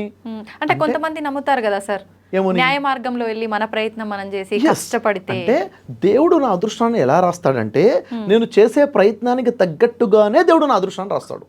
ఓకే, కాబట్టి నేను ప్రయత్నం చేయాలి, సరైన ప్రయత్నాలు సంపూర్ణంగా నేను చేయాలి. అయినా అదృష్టంలో లేదు అంటే రాలేదు, రిజల్ట్ రాలేదు, అప్పుడు నా అదృష్టం లేదు అనొచ్చా లేదా? ఖచ్చితంగా అనొచ్చు. అంటే అదృష్టం ఉంది. ఎందుకు లేదు సార్ మరి? ఇది ఇల్లాజిక్ కదా అంటే ఇక్కడ నేను ప్రశ్న చెప్తాను. ఇక్కడ విషయం ఏంటంటే, ఒక వ్యక్తి ఉన్నాడు, ఇతను ఒకటి కోరుకుంటున్నాడు, ఒక పర్సనల్ విల్ ఉంది, ఇది నా కోరిక. గ్రాండ్ విల్ ఒకటి ఉంటుంది, గ్రాండ్ ప్రోగ్రామ్ అనేది ఒకటి ఉంటుంది. గ్రాండ్ ప్రోగ్రామ్ అంటే యూనివర్సల్ ప్రోగ్రామ్ ఒకటి ఉంటుంది. యూనివర్సల్ ప్రోగ్రామ్ చేసేవాడికి ఎక్కువ తెలుసా? పర్సనల్ విల్ ఉండి పర్సనల్ ప్రోగ్రామ్ చేసేవాడికి ఎక్కువగా తెలుసుంటుందా? పర్సనల్గా చేసేవాడికి సార్ నాకు పర్సనల్ అవగాహన ఉంటుంది, గ్రాండ్ ప్రోగ్రామ్ అంటే మొత్తం అవగాహన ఉంటుంది. ఎగ్జాంపుల్ చెప్తాను, ఏదైనా కంపెనీ ఉందనుకోండి, ఆ కంపెనీకి ఒక ఓనర్ ఉన్నాడు, ఓకే ఆ కంపెనీలో 10 మంది ఎంప్లాయీస్ ఉన్నారు.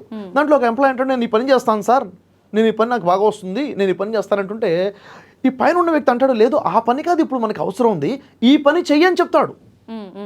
ఇప్పుడు ఆ వ్యక్తి ఏం చేయాలి? తను అనుకున్న పని చేయాలా, పైన ఉన్న వ్యక్తి చెప్పిన పని చేయాలా? పైన ఉన్న వాళ్ళు ఎందుకని ఏది సరైంది? ఎవరికి అంటే తనకు కరెక్టో కాదో తెలియదు కదా సార్, పైన ఉన్న వాళ్ళు ఆలోచించి చెప్తారు. ఎందుకంటే పైన ఉన్నవాడు ఓవరాల్ గా చూస్తున్నాడు, గ్రాండ్ ప్రోగ్రామ్ అవునా, ఓవరాల్ గా చూస్తున్నాడు. ఆ కింద ఉన్న వ్యక్తి అతి మాత్రమే చూస్తున్నాడు, అది చూస్తున్నాడు అదే కావాలన్నా, లేదు లేదు అది కాదు అంతకన్నా ఇది ఇంపార్టెంట్, ఇది చెయ్యి, లేక నీకు ఇది కాదు నీకు ఇది సింక్ అవుతుంది, ఇది చెయ్యి, ఇక్కడ గ్రోత్ ఎక్కువ ఉంది ఇక్కడికి రా అని పైన చెప్తున్నాడు. ఇతను చెప్పింది అతను విన్నాడు అనుకోండి, బెటర్మెంట్కి వెళ్తాడు. ఇతను చెప్పింది అతను వినలేదనుకోండి, అక్కడే మొండిగా ప్రయత్నం చేస్తుంటే రిజల్ట్ రాకపోవచ్చు. ఒకటి అతని కోసం దానికన్నా ఇది మేలైందన్న విషయం పైన ఉన్నోడికి తెలుస్తుంది. ఇది ఒక కంపెనీ ఎగ్జాంపుల్.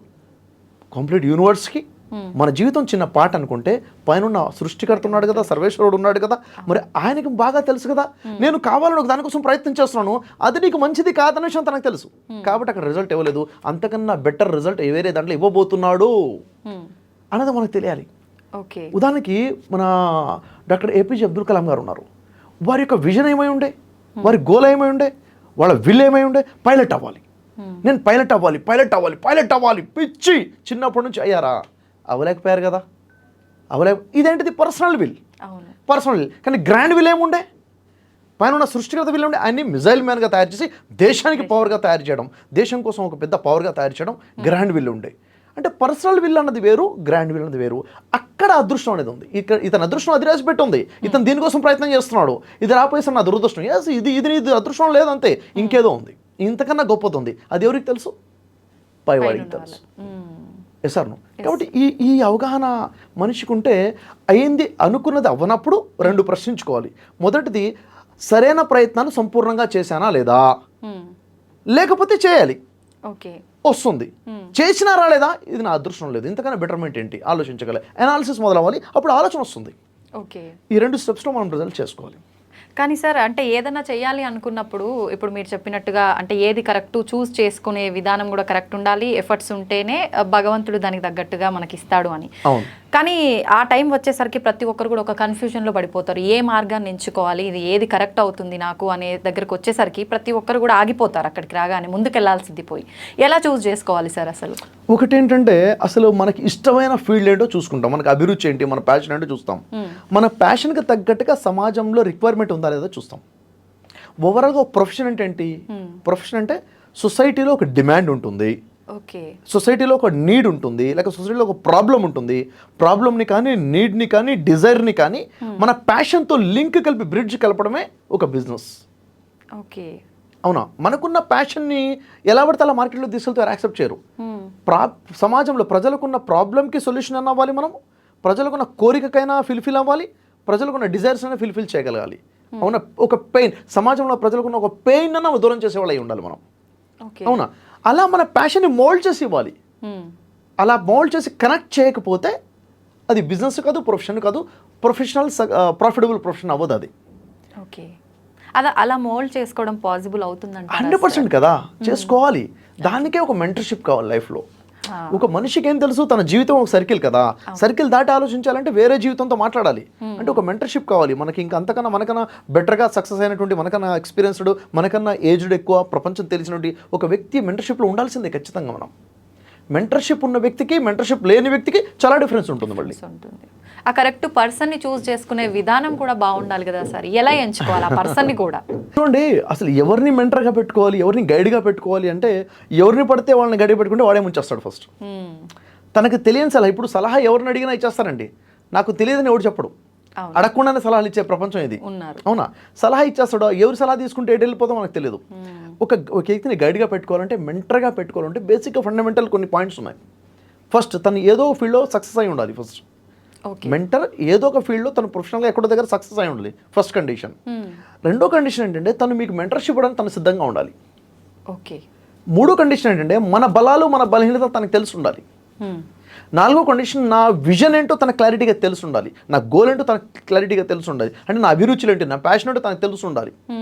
అవునా, దాని తగ్గట్టుగా గోల్ సెట్ చేసుకోవడంలో కూడా డిసిషన్ తీసుకుంటాడు. తర్వాత మనకి మెంటర్షిప్ ఇవ్వడానికి తన సిద్ధంగా ఉండాలి, తన మెంటర్షిప్ తీసుకోవడం మన సిద్ధంగా ఉండాలి. చాలామంది మెంటర్ ఇతను నా మెంటర్ అంటారు కదా, కానీ వాళ్ళు చేసే తప్పు ఏంటంటే నేను ఈ ప్రశ్న అడిగితే వద్దంటాడని అడగను.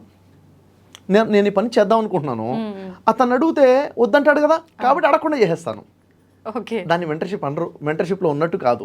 అంటే మెంటర్తో చాలా ఓపెన్గా ఉండాలి, ఎందుకంటే తను ప్రొఫెషనల్గా సక్సెస్ అయి ఉన్నాడు, తనకు మెంటర్షిప్ ఇవ్వడానికి సిద్ధంగా ఉన్నాడు. అవునా లేదా? మీ సక్సెసే తన సక్సెస్గా భావించే వాడయ్యి ఉండాలి. కాబట్టి మనం ఓపెన్గా ఉండాలి, మనం తప్పు చేసి ఆయన చెప్పడం కాదు. ఇంకొకటి ఫైనల్ రూల్ ఏంటంటే ఒక మెంటర్ అనేవాడు ఎప్పుడు కూడా, ఇప్పుడు మీరు నాకు మెంటర్షిప్ ఇస్తున్నారు, మీరు నాకు గురువు అనుకోండి, మీరు ఎప్పుడు కూడా మీరు ఇలా చేయండి అని చెప్పకూడదు, ఇలా చేయబాకండి అని చెప్పకూడదు, ఓకే ఇలా నిర్ణయం తీసుకోండి మీరు నాకు చెప్పకూడదు. అలా చెప్తే మీరు సరైన మెంటర్ కాదు. ఏం చెప్పాలి? విశ్లేషించి వదిలేయాలి. నిర్ణయం నేను తీసుకునేలా మీరు చేయాలి. నేను చేద్దాం అనుకుంటున్నాను, మీరు వద్దని చెప్పాలనుకుంటున్నారు, వద్దని చెప్పకూడదు. నేను వద్దనేది నాకు అర్థమయ్యేలాగా మీరు నాకు క్లారిటీ ఇవ్వగలగాలి. చేస్తే లాభాలేంటి, చేయకపోతే నష్టాలేంటి, ఇది ఎందుకు వద్దు ఏంటి, కంప్లీట్గా ఇస్తే నేనే నిర్ణయం తీసుకోగలగాలి. ఇది మెంటర్షిప్లో ఫైనల్ పాయింట్. ఇలాంటి ఒక మెంటర్ని మెంటర్షిప్గా పెట్టుకుంటే ఖచ్చితంగా లైఫ్లో ఎక్కడ కూడాను ఎక్కువ ఫెయిల్యూర్స్ లేకుండా, ఎక్కువ ఎర్రర్స్ లేకుండా ముందుకు సక్సెస్ అయ్యే అవకాశం ఉంటుంది. ఇలాంటి మెంటర్ కావాలి లైఫ్లో కూడా. ఖచ్చితంగా ప్రతి ఒక్కరి లైఫ్లో మెంటర్ అవసరమా సార్? ఖచ్చితంగా ఉండాలి. అసలు మెంటర్ లేకుండా సక్సెస్ అయిన వాడు ఈ ప్రపంచంలో నాకు కనపడలేదు, అవ్వడు కూడా. ఓకే, మెంటర్షిప్ లేకుండా ఎవరు సక్సెస్ అవ్వలేరు. మెంటర్షిప్ కావాలి, ఖచ్చితంగా మెంటర్షిప్ కావాలి. మన తాతయ్యల కాలం నాటి నుంచి చూసుకుంటే వాళ్ళ లైఫ్ అంటే వాళ్ళకి ఎవరు ఉన్నారు సార్ మెంటర్? ఉన్నారు కదా, ఇళ్లలో మెంటర్స్ ఉన్నారు కదా. అంటే పెద్దవాళ్ళ నుంచి నీ కుటుంబ జీవితంలో ఎలా ఉండాలి, భార్యతో ఎలా ఉండాలి, అత్తతో ఎలా మాట్లాడాలి, మామతో ఎలా మాట్లాడాలి, బామ్మడితో ఎలా ఉండాలి, మరదలతో ఎట్లా ఉండాలి, భర్తతో ఎలా ఉండాలి, వాళ్ళు చుబోధించే వాళ్ళు ఉన్నారు. వాళ్ళు మెంటర్షిప్ అంటే ప్రొఫెషనల్ గా పదాలు ఏం లేవు అక్కడ. అంటే లైఫ్ స్టైల్లోనే అన్ని మెలకువలు తెలిసిపోయాయి, అక్కడే తెలిసిపోయాయి ఎలా చేయాలి, ఎలా చేయకూడదు. అయితే అప్పుడు ఉన్న దానికన్నా ఇప్పుడు మనిషి గ్రో అవుతున్నాడు కదా. అవును, అప్పుడు డిగ్రీలో ఉన్న వ్యక్తికి ఉన్న స్టాండర్డ్ ఇప్పుడు 5th క్లాస్లో వచ్చేసింది కదా. ఇంత ఫాస్ట్గా ఉన్నప్పుడు మెంటర్షిప్ కూడా అంత ఫాస్ట్గా ఉండాలి కదా. ఉండాలి. ఓకే, అప్డేట్ అవుతున్న సమాజానికి మెంటర్ కూడా ఉండాలి. ఓకే, ఓన్లీ ఈ కాన్సెప్ట్ కోసమే నేను వర్క్షాప్స్ డిజైన్ చేశాను. బిజినెస్ చేసే వాళ్ళు 97% ఫెయిల్ అవుతున్నారు. అసలు ఎందుకు ఫెయిల్ అవుతున్నారు? మెంటర్షిప్ లేకపోవడం వల్ల. Business is science. ఆ సైన్స్ తెలియకుండా వ్యాపారం చేసిన ప్రతి ఒక్కరు ఫెయిల్ అవుతాడు. మరి అదృష్టం బాలేదంటాడు. అలా కాదు, నువ్వు సైన్స్ తెలుసుకోకుండా marketing is a science, sales is a science, team building is a science. అవునా? అంటే బిజినెస్లో ఉన్న ప్రతి భాగం కూడా ఒక సైన్సే.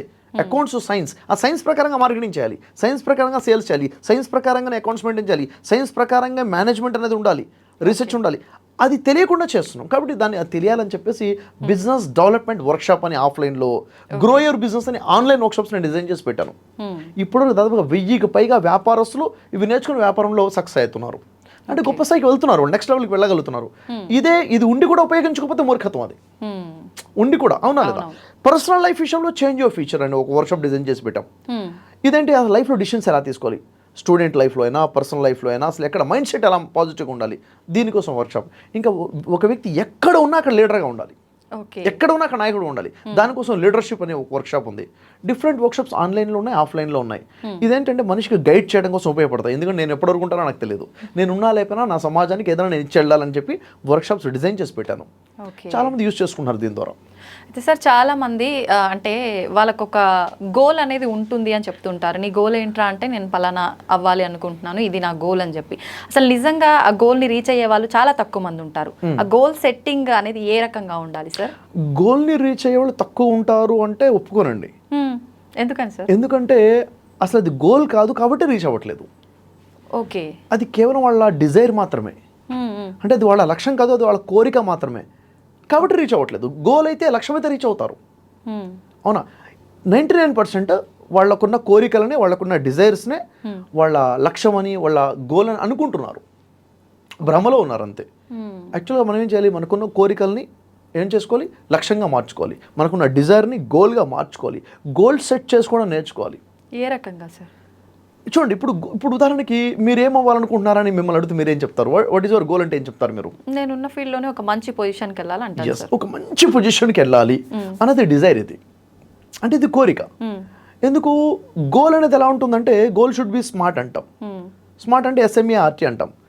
ఎస్ అంటే స్పెసిఫిక్గా ఉండాలి, ఖచ్చితత్వంగా ఉండాలి. నేను మంచి పొజిషన్లోకి వెళ్ళాలంటే ఖచ్చితంగా ఉందా? మంచి అంటే ఏంటి? దేన్ని మంచి అంటారు? 10 మంది గుర్తిస్తే మంచా, 1000 మంది గుర్తిస్తే మంచా, 1,00,000 మంది గుర్తిస్తే మంచా, ప్రతి వీడియో 1 మిలియన్ వస్తే మంచా, ప్రతి వీడియో వైరల్ అవుతుంటే మంచా, ఎక్కడికి వెళ్ళినా గుర్తుపడితే మంచి అంటే ఏంటి? డెఫినేషన్ ఏంటి? మీ ఆలోచన వేరు, నా ఆలోచన వేరు. కానీ మంచి అంటే మీరు ఖచ్చితంగా చెప్పగలగాలి, నేను ఇలాంటి ఈ స్థాయికి వెళ్ళాలి. స్పెసిఫిక్గా ఉంటే అది గోల్, స్పెసిఫిక్గా లేకపోతే అది కోరికే. Okay, yes. తర్వాత మీరు ఆ స్థాయికి ఎప్పటివరకు వెళ్ళాలనుకుంటున్నారు? ఏమనుకోలేదు అంటే అది కోరిక. Okay, goal should be smart కదా. స్మార్ట్లో టీ అనే ఉంటుంది. స్మార్ట్లో టీ అంటే టైం బౌండ్. ఖచ్చితంగా 3 నెలల్లో ఈ డేట్ వరకు నేను ఈ రేంజ్లో ఉండాలి, ఈ నెలలో ఈ సంవత్సరంలో ఈ డేట్ వరకు డెడ్ లైన్ ఉండాలి. డెడ్ లైన్ లేకుండా చేసే ప్రయాణం జరగదు అసలు. మీరు ఇప్పుడు వెళ్ళి కేరళ వెళ్ళి మొత్తం సైట్ సీన్స్ మొత్తం విజిట్ చేద్దాం అనుకున్నారు, లేదా కాశ్మీర్ వెళ్ళి మొత్తం చూద్దాం అనుకున్నారు, చాలా మంచి గ్రీనరీ వాటర్స్ ఉంటాయి, వెళ్దాం అనుకున్నారు, వెళ్దాం అనుకుంటుంటారు లైఫ్ లాంగ్. ఎప్పుడు వెళ్ళాలి అని డేట్ ఫిక్స్ చేసుకుంటే ఆ డేట్కి వెళ్ళిపోతారుగా. అవును. అలాగే మంచి పొజిషన్లో వెళ్ళాలి అన్నది, మంచి పొజిషన్ అంటే ఏంటో లైన్ కొట్టాలి, స్పెసిఫిక్గా ఉండాలి, ఎప్పటి వరకు వెళ్ళాలో కూడా లైన్ ఉండాలి, ప్లానింగ్ లేదు టైం బౌండ్, ఎప్పటి వరకు డేట్ అంటే నెక్స్ట్ ఇయర్ ఈ మంత్ ఈ డేట్ వరకు నా పేరు నా ఫేస్ 2 రాష్ట్రాలకు తెలిసి ఉండాలి. ఇదేంటిది? స్పెసిఫిక్గా ఉంది. ఎప్పటివరకు? నెక్స్ట్ ఇయర్ నెక్స్ట్ ఈ డేట్ వరకు టైం బౌండ్ అయిపోయింది. ఇప్పుడు వస్తుంది ఎలా.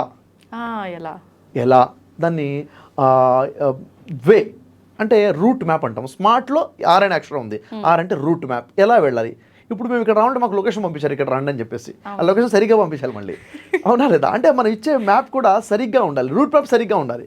ఇప్పుడు నేను నెక్స్ట్ ఇయర్ ఈ డేట్ వరకు నేను ఈ స్థాయికి వెళ్ళాలంటే ఏం చేస్తే వెళ్తాను, ఎలాంటి కంటెంట్ తీసుకోవాలి, ఎలాంటి ఇంటర్వ్యూస్ చేయాలి, ఎలాంటి టాపిక్ మీద నేను నాలెడ్జ్ గెయిన్ చేసుకోవాలి అన్నది రూట్ మ్యాప్ తీసుకోగలగాలి. ఎన్ని వీడియోస్ చేయాలి, క్వాంటిటీ ఏంటి, క్వాలిటీ ఏంటి, దీన్ని రూట్ మ్యాప్ అంటారు. ఇదంతా ముందు ఉండాలి. ముందుంటే దాన్ని ప్లానింగ్ అంటాం, దాన్ని గోల్ అంటాం. గోల్కి తగ్గట్టుగా జర్నీ స్టార్ట్ చేసుకోవాలి. ఓకే, దాన్ని ఏమంటాము? గోల్ అంటాము. కానీ గోల్ని రీచ్ అవ్వట్లేదండి అంటే కాదు, గోల్ కాదు, డిజైర్ని రీచ్ అవ్వట్లేదు మనం. అంటే గోలే లేదు లైఫ్లో ఫెయిల్ అయ్యే వాళ్ళు ఎందుకు ఫెయిల్ అవుతున్నారంటే లక్ష్యం ఉండి కాదు, లక్ష్యం లేకనే. అవునా కదా? నీకు అవును అనిపిస్తుందా కదా? అవును అనిపిస్తుంది సార్. లక్ష్యం అన్న భ్రమలో ఉంటున్నాం అంతే. లక్ష్యం అన్న భ్రమలో ఉన్నాం, మనకు లక్ష్యం లేదు. అందుకే నేను చెప్తుంది ఏంటంటే మన జీవితం ఒక సర్కిల్ నుంచి బయటికి రాకపోతే జీవితంలో మార్పు రాదు. సర్కిల్ని బయట అంటే జీవితంలో వదిలేసి బయట రావడం అంటే ఏంటి? వేరే వ్యక్తి సర్కిల్కి మనం వెళ్ళాలి. ఏ రకంగా సార్? ఇప్పుడు నా జీవితం అంటే నాకు సర్కిల్ ఉంది, నా అనుభవాలు. మీ జీవితం అంటే మీకు సర్కిల్ ఉంది, మీకు నా అనుభవం లేరు, నా అనుభవం లేరు. నాకు నేనుగా కాకుండా మీ నుంచి నేను నేర్చుకోవడం మొదలు పెట్టాలి. అంటే వేరే వ్యక్తి నుంచి నేర్చుకుంటే మీ సర్కిల్ కూడా నా సర్కిల్ అయిపోతుందిగా. అవునా కదా? కాబట్టి ఎవరితో నేర్చుకోవాలన్నది కూడా మనకు తెలియాలి, ఎక్కడ నేర్చుకోవాలన్నది కూడా తెలియాలి. దానికోసమే ఈరోజు ఒక మాస్టర్ మోటివేటర్ అనుకోండి, లైఫ్ కోచ్ అనుకోండి, ఆన్లైన్ వర్క్షాప్స్ 11 ఆన్లైన్ వర్క్షాప్స్ ఉన్నాయి. హ్యాపీ మ్యారీడ్ లైఫ్ అనే ఒక వర్క్షాప్ ఉంది, విన్నారా ఎప్పుడైనా? మ్యారేజ్ చేసుకునేదే సంతోషం కోసము, మ్యారేజ్కి వచ్చిన వాళ్ళందరూ అయిపోయిందిరా నీ జీవితం అని చెప్పి వెళ్తున్నారు. ఎందుకు? వాళ్ళు చేసుకున్నారు కాబట్టి. అంటే మ్యారేజ్ ఉంది తప్ప సంతోషం లేదన్న ఫీల్ అందరూ ఫిక్స్ అయిపోయారు. కానీ హ్యాపీ మ్యారేడ్ లైఫ్ ఎట్లా? దాని గురించి ఒక వర్క్షాప్ చేస్తాను, 3 hours వర్క్షాప్ ఉంది ఆన్లైన్లో, ఎవరైనా ఎప్పుడైనా అటెండ్ అవ్వచ్చు. అది అయిన తర్వాత లైఫ్లో ఏం కోల్పోయామో తెలుస్తుంది, ఆ క్షణం నుంచి లైఫ్లో హ్యాపీగా ఉండడం మొదలు పెట్టేస్తారు. ఎలా ఆలోచించాలో తెలుస్తుంది. నా భర్త మారాలి, అప్పటివరకు నా సంతోషం లేదనుకున్న వాళ్ళు సంతోషం మొదలైపోతుంది, భర్త మారిపోతాడు. వైఫ్ వర్క్షాప్ చూస్తే భర్త మారుతాడు, భర్త వర్క్షాప్ చూస్తే వైఫ్లో మార్పు వస్తుంది. అంత మ్యాజిక్గా ఉండండి వర్క్షాప్ అది. మరి అటెండ్ అవ్వాలవుద్దా? ఎవరు అటెండ్ అవ్వాలి? మ్యారేజ్ అయిన వాళ్ళు, చేసుకోవాలనుకున్న వాళ్ళు ప్రతి ఒక్కళ్ళు అటెండ్ అవ్వాలి. అందరూ అవ్వాలి. మ్యారేజ్ అయిన వాళ్ళకి కూడా సంతోషం కావాలి కదా. అవునా? ఇలా స్ట్రెస్ మేనేజ్మెంట్, వర్క్ స్ట్రెస్ కావచ్చు, ఫ్యామిలీ స్ట్రెస్ కావచ్చు, ఫైనాన్షియల్ స్ట్రెస్ కావచ్చు, ఏ స్ట్రెస్ అయినా ఎలా మేనేజ్ చేయాలి, ఇది ఒక వర్క్షాప్ ఉంది. ప్రతి వ్యక్తి సక్సెస్ అవ్వాలనుకుంటాడు. టాప్ 10 సీక్రెట్స్ ఆఫ్ సక్సెస్ ఒక వర్క్షాప్ ఉంది. Convert failure into success. ఏ ఫెయిల్యూర్నైనా ఎలా కన్వర్ట్ చేయాలి సక్సెస్గా, ఇదెవరికి కావాలి? ప్రతి వ్యక్తికి కావాలి. ఒక 5th class స్టూడెంట్ దగ్గర నుంచి 70 years ఏజ్ నుండి ప్రతి వ్యక్తి కూడా ఫెయిల్యూర్ని ఎలా కన్వర్ట్ చేయాలి సక్సెస్గా. ఇలాంటి వర్క్షాప్ అద్భుతమైన 11 వర్క్షాప్స్ ఉన్నాయి. లవ్ ఫెయిల్యూర్ బ్రేకప్ వర్క్షాప్ ఉంది ఒకటి. లవ్ ఫెయిల్యూర్ ఈరోజు పెద్ద ప్రాబ్లం, అవునా లేదా? ఒకళ్ళేమో దాన్ని ఎంటర్టైన్మెంట్గా తీసుకున్నారు, ఇంకొకళ్ళేమో లైఫ్ ప్రాబ్లంగా చూసుకున్నారు. ఆ బ్రేకప్ వర్క్షాప్ ఒకసారి అటెండ్ అవుతే లైఫ్ని ఎలా మేనేజ్ చేయాలో, బ్రేకప్ని, ఆ బ్రేకప్ బిజినెస్ బ్రేకప్ కావచ్చు, లవ్ ఫెయిల్యూర్ బ్రేకప్ కావచ్చు, ఫ్యామిలీ రిలేషన్ బ్రేకప్ కావచ్చు. అంటే ఇలాంటివన్నీ కూడా మనం ఎప్పుడైతే అటెండ్ అవుతామో మనకు ఒక మెచ్యూరిటీస్ వస్తాయి, ఆలోచన విధానం తెలుస్తుంది. సార్ లవ్ ఫెయిల్యూర్ టాపిక్ వచ్చింది కాబట్టి నేను అడుగుదాం అనుకుంటున్నా ఇప్పుడు ప్రస్తుత టాపిక్ రాకపోతే అడిగేవారు కదా. అంటే అడిగేదాన్నో లేదో నాకే క్లారిటీ లేదు సార్. ఓకే ఓకే విన్నాను కాబట్టి అడగాలనిపించింది. అయితే సార్ చాలా మంది అసలు లవ్ అంటే ఏంటో తెలియని ఏజ్లో కూడా చిన్న చిన్న పిల్లలు లవ్ అని చెప్పి ఇంట్లో వాళ్ళకి తెలియకుండా పెళ్ళిళ్ళు చేసుకొని లైఫ్ స్పాయిల్ చేసుకున్న వాళ్ళు చాలా మంది ఉన్నారు. అసలు అంత చిన్న ఏజ్లో వాళ్ళకి అసలు లవ్ మీద ఏం అవగాహన ఉంది, అసలు లవ్ అంటే ఏంటి సార్? లవ్ అనగానే ఒక బూతులా కూడా అయిపోయింది. ఏం చెప్తారు సార్ దాని గురించి? ఏం లేదండి, ఒక చిన్న డిఫరెన్స్ మనకు తెలిసి సరిపోతుంది. లవ్ అనే ఒక పదం ఉంది, అట్రాక్షన్ అనే ఒక పదం ఉంది, అవునా? ఇప్పుడు నేను ప్రేమిస్తున్నాను, నేను లవ్లో ఉన్నాను అన్నప్పుడు నువ్వు లవ్లో ఉన్నావా, నువ్వు అట్రాక్షన్లో ఉన్నావా, నువ్వు ఆకర్షించబడి ఉన్నావా, లేక నిజమైన ప్రేమలో ఉన్నావా? దీనికి ఎలా తెలుసుకోవాలి? సింపుల్గా చూడండి, ఒక లైన్. ఒకరు నిన్ను ప్రేమిస్తున్నారు, నువ్వు ఒకరిని ప్రేమిస్తున్నావు అంటే ఆ ప్రేమ తనకి నీకు ఇద్దరి యొక్క గెలుపు కోసం ఉపయోగపడేదై ఉండాలి. అదే ప్రేమ. ఓకే, అంటే నువ్వు ఒక స్టూడెంట్గా ఉంటే నువ్వు స్టూడెంట్లో బెటర్మెంట్గా తీసుకెళ్లే విధంగా లవ్ ఉపయోగపడుతుంది ఖచ్చితంగా. అదే నిజమైన లవ్. ఎప్పుడైతే నేను డిస్ట్రాక్ట్ చేస్తున్నా అది అట్రాక్షన్. ఈ డిఫరెన్స్ నేను ఇవ్వాలనుకుంటున్నాను, ఇది ట్రూత్. ఇది మీరు ఉద్యోగం చేస్తున్నారు, లేకపోతే మీరు బిజినెస్లో ఉన్నారు, లేక మీరు చదువుకుంటున్నారు, నేను ప్రేమలో పడ్డాను అన్నప్పుడు అది ప్రేమన అట్రాక్షన్ అని తెలుసుకోవాలనుకుంటే అప్పటి నుంచి మీ చదువులు, మీ జాబ్ విషయాలు, మీ వ్యవహారాలు డెవలప్ అవుతున్నాయా, అది లవ్. లేదు అనుకుంటే అది అట్రాక్షనే. ఎందుకంటే నీ ఎదుటికున్నటువంటి అమ్మాయి కానీ అబ్బాయి కానీ నీ మంచి కోరుకుంటారు, నీ మంచి నీ ప్రొఫెషన్లో నీ లైఫ్లో ఉంది, ఇది ఎదిగేలా చేస్తున్నారంటే మిమ్మల్ని ప్రేమిస్తున్నారని, లేకపోతే అట్రాక్షన్ ఉందని వాడుకుంటారని అమ్మాయి కానీ అబ్బాయి కానీ. Okay, simple. ఇక్కడ అంటే దానికి ఎంత పెద్ద లెక్చర్ ఇస్తే అర్థం కాకపోవచ్చు. ఈ థంబ్ రూల్ పెట్టుకోండి, ఆ థంబ్ రూల్తో డిసైడ్ చేసుకోవద్దు అట్రాక్షన్ లవ్ అని చెప్పేసి. ఇప్పుడు నిజంగా మిమ్మల్ని ఒకళ్ళు ప్రేమిస్తున్నారు అనుకోండి, అతను మీ మంచి కోరుకుంటారా, చెడు కోరుకుంటారా? మంచి కోరుకోవాలి. తను ప్రేమిస్తున్నానని మీకు చెప్పినప్పటి నుంచి మీ లైఫ్లో డిస్టర్బెన్స్ మొదలైపోయింది, గ్రోత్ ఆగిపోయింది. అంటే నిజం ప్రేమ నాది కాదు, మిమ్మల్ని డిస్ట్రాయ్ చేస్తుంది. అది అట్రాక్షన్, అది టెంపరరీ, అది అర్థమైందా? కాబట్టి ఈ విధంగా డిసైడ్ చేసుకోండి అంటా నేను. దేనికైనా కాలం కలిసి రావాలి, మన ప్రయత్నం మనం చేసినా అని చెప్పి అంటుంటారు కదా సార్. ఇద్దరికి లవ్ ఉంది కానీ పరిస్థితుల ప్రభావం, ఆ ఎఫెక్ట్ పడి కూడా అట్లా డిస్టర్బ్ అయ్యే అవకాశం కూడా ఉంటుంది. ఇద్దరు ఒకరిని ఒకరు ఇష్టపడి కూడా బ్రేకప్ అంటున్నారా? చూడండి, విషయం ఏంటంటే ఒకటి లైఫ్లో ఏదైనా ఒకటి కావాలనుకుంటున్నారు, అది ఇది ఫ్యామిలీ లైఫ్లోకి వచ్చేస్తుంది, అంటే ఫ్యామిలీలో సెటప్ అవ్వాలనుకుంటున్నారు. ఇది ఒక గోల్ అయితే వాళ్ళకి దానికి తగ్గట్టుగా ప్లానింగ్ చేసుకోవాలి. వీళ్ళ పేరెంట్స్ ఏం కోరుకుంటున్నారు, వాళ్ళ పేరెంట్స్ ఏం కోరుకుంటున్నారు, వాళ్ళ పేరెంట్స్ ఎక్కడ అబ్జెక్ట్ చేస్తున్నారు, వీళ్ళ పేరెంట్స్ ఎక్కడ అబ్జెక్ట్ చేస్తున్నారు, వాళ్ళు ఎలా కన్విన్స్ చేయవచ్చు. అల్టిమేట్గా అమ్మాయి వాళ్ళ తల్లైనా అబ్బాయి వాళ్ళ తల్లైనా కోరుకునేది ఏంటంటే నా కొడుకు నా కూతురు సంతోషంగా ఉండాలి. అక్కడ సంతోషంగా ఉంటారో లేదో, రాంగ్ డిసిషన్ తీసుకున్నారేమో, తెలియనితనం కదా అన్న ఆలోచనలో వాళ్ళు ఉన్నారు. ఇది తెలియనితనం కాదు, మాకు కూడా ఒక అవగాహన ఉంది అని నోటి మాటలతో కాకుండా జీవితంలో చుంచగలగాలి. నువ్వు ఒక స్టూడెంట్గా ఉండి ఒకరిని ప్రేమిస్తున్నావు, నువ్వు ఎడ్యుకేషన్లో డిస్టర్బ్ అయిపోతే నీ మాట వినరంగా అసలు. నువ్వు ఎడ్యుకేషన్ ఇంకా బెటర్మెంట్ చూంచు, అప్పుడు నీ మాటకు వాల్యూ ఉంది. నువ్వు జాబ్ మంచి పొజిషన్లోకి వెళ్ళు, నువ్వు బిజినెస్ మంచి పొజిషన్లోకి వెళ్ళు, నీ మాటకు వాల్యూ ఉంటుంది. కాబట్టి ఎవరైనా నేను నో అంటున్నారంటే నువ్వు ఇంకెక్కడో మైనస్ ఉన్నాను, కాబట్టి ఇక్కడ లాస్ అవుతున్నావు. సో నిన్ను నువ్వు ప్రూవ్ చేసుకో, నిన్ను నువ్వు ఇంప్రూవ్ చేసుకో, నువ్వు కాన్ఫిడెంట్గా ఉండు, అనుకున్నది నువ్వు ఖచ్చితంగా సాధిస్తావు. నువ్వు ఇప్పుడు నేను చేస్తుంది కరెక్ట్ అని నువ్వు కాన్ఫిడెంట్గా చెప్పగలగాలి. ఆ కాన్ఫిడెన్స్ ఎక్కడి నుంచి వస్తుంది? ఇక్కడ నుంచి రావచ్చు, వేరే పాయింట్ నుంచి వస్తుంది, నీ ఎడ్యుకేషన్ నుంచి, నీ జాబ్ నుంచి వస్తుంది. మీకు కనెక్ట్ అవుతుందని చెప్తుంది. ఆ విధంగా డీల్ చేయొచ్చు. లేకపోతే ఎక్కడైతే ఫెయిల్ అయ్యాము చూడండి, ఏదైనా ఒక విషయంలో ఫెయిల్ అయ్యామంటే చేయవలసిన పనులన్నీ సంపూర్ణంగా చేసామా లేదా, చేస్తే రిజల్ట్ వస్తుంది. చేయవలసిన పనులన్నీ సంపూర్ణంగా చేసామా లేదా, సెల్ఫ్ గ్రోత్ కోసము, ఫ్యామిలీని కన్విన్స్ చేయడం కోసము చేయవలసిన పనులు సంపూర్ణంగా చేయాలి. అయినా రిజల్ట్ రాకలేదంటే అప్పుడు గ్రాండ్ ప్రోగ్రామ్ నడుస్తుందని, గ్రాండ్ విల్లో ఇతను నీకు కరెక్ట్ కాదు, ఈ అమ్మాయి నీకు కరెక్ట్ కాదు, ఈ అబ్బాయి నీకు కరెక్ట్ కాదు, ఇంతకైనా బెటర్మెంట్ ఏదో గ్రాండ్ ప్రోగ్రాంలో జరిగింది, పైనుంచి సర్వేశ్వరుడు భగవంతుడి నుంచి ఇంకేదో బెటర్ ప్లానింగ్ ఉంది అన్న విషయం మనం యాక్సెప్ట్ చేయాలి.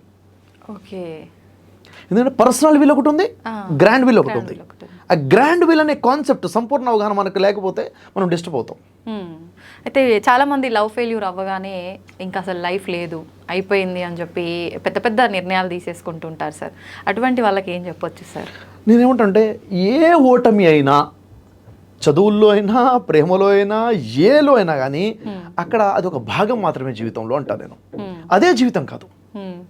అది ఒక భాగమే. ఒక భాగంలో ఓడిపోయినంత మాత్రం జీవితం మొత్తం ఓడిపోయినట్టు కాదు అంటా నేను.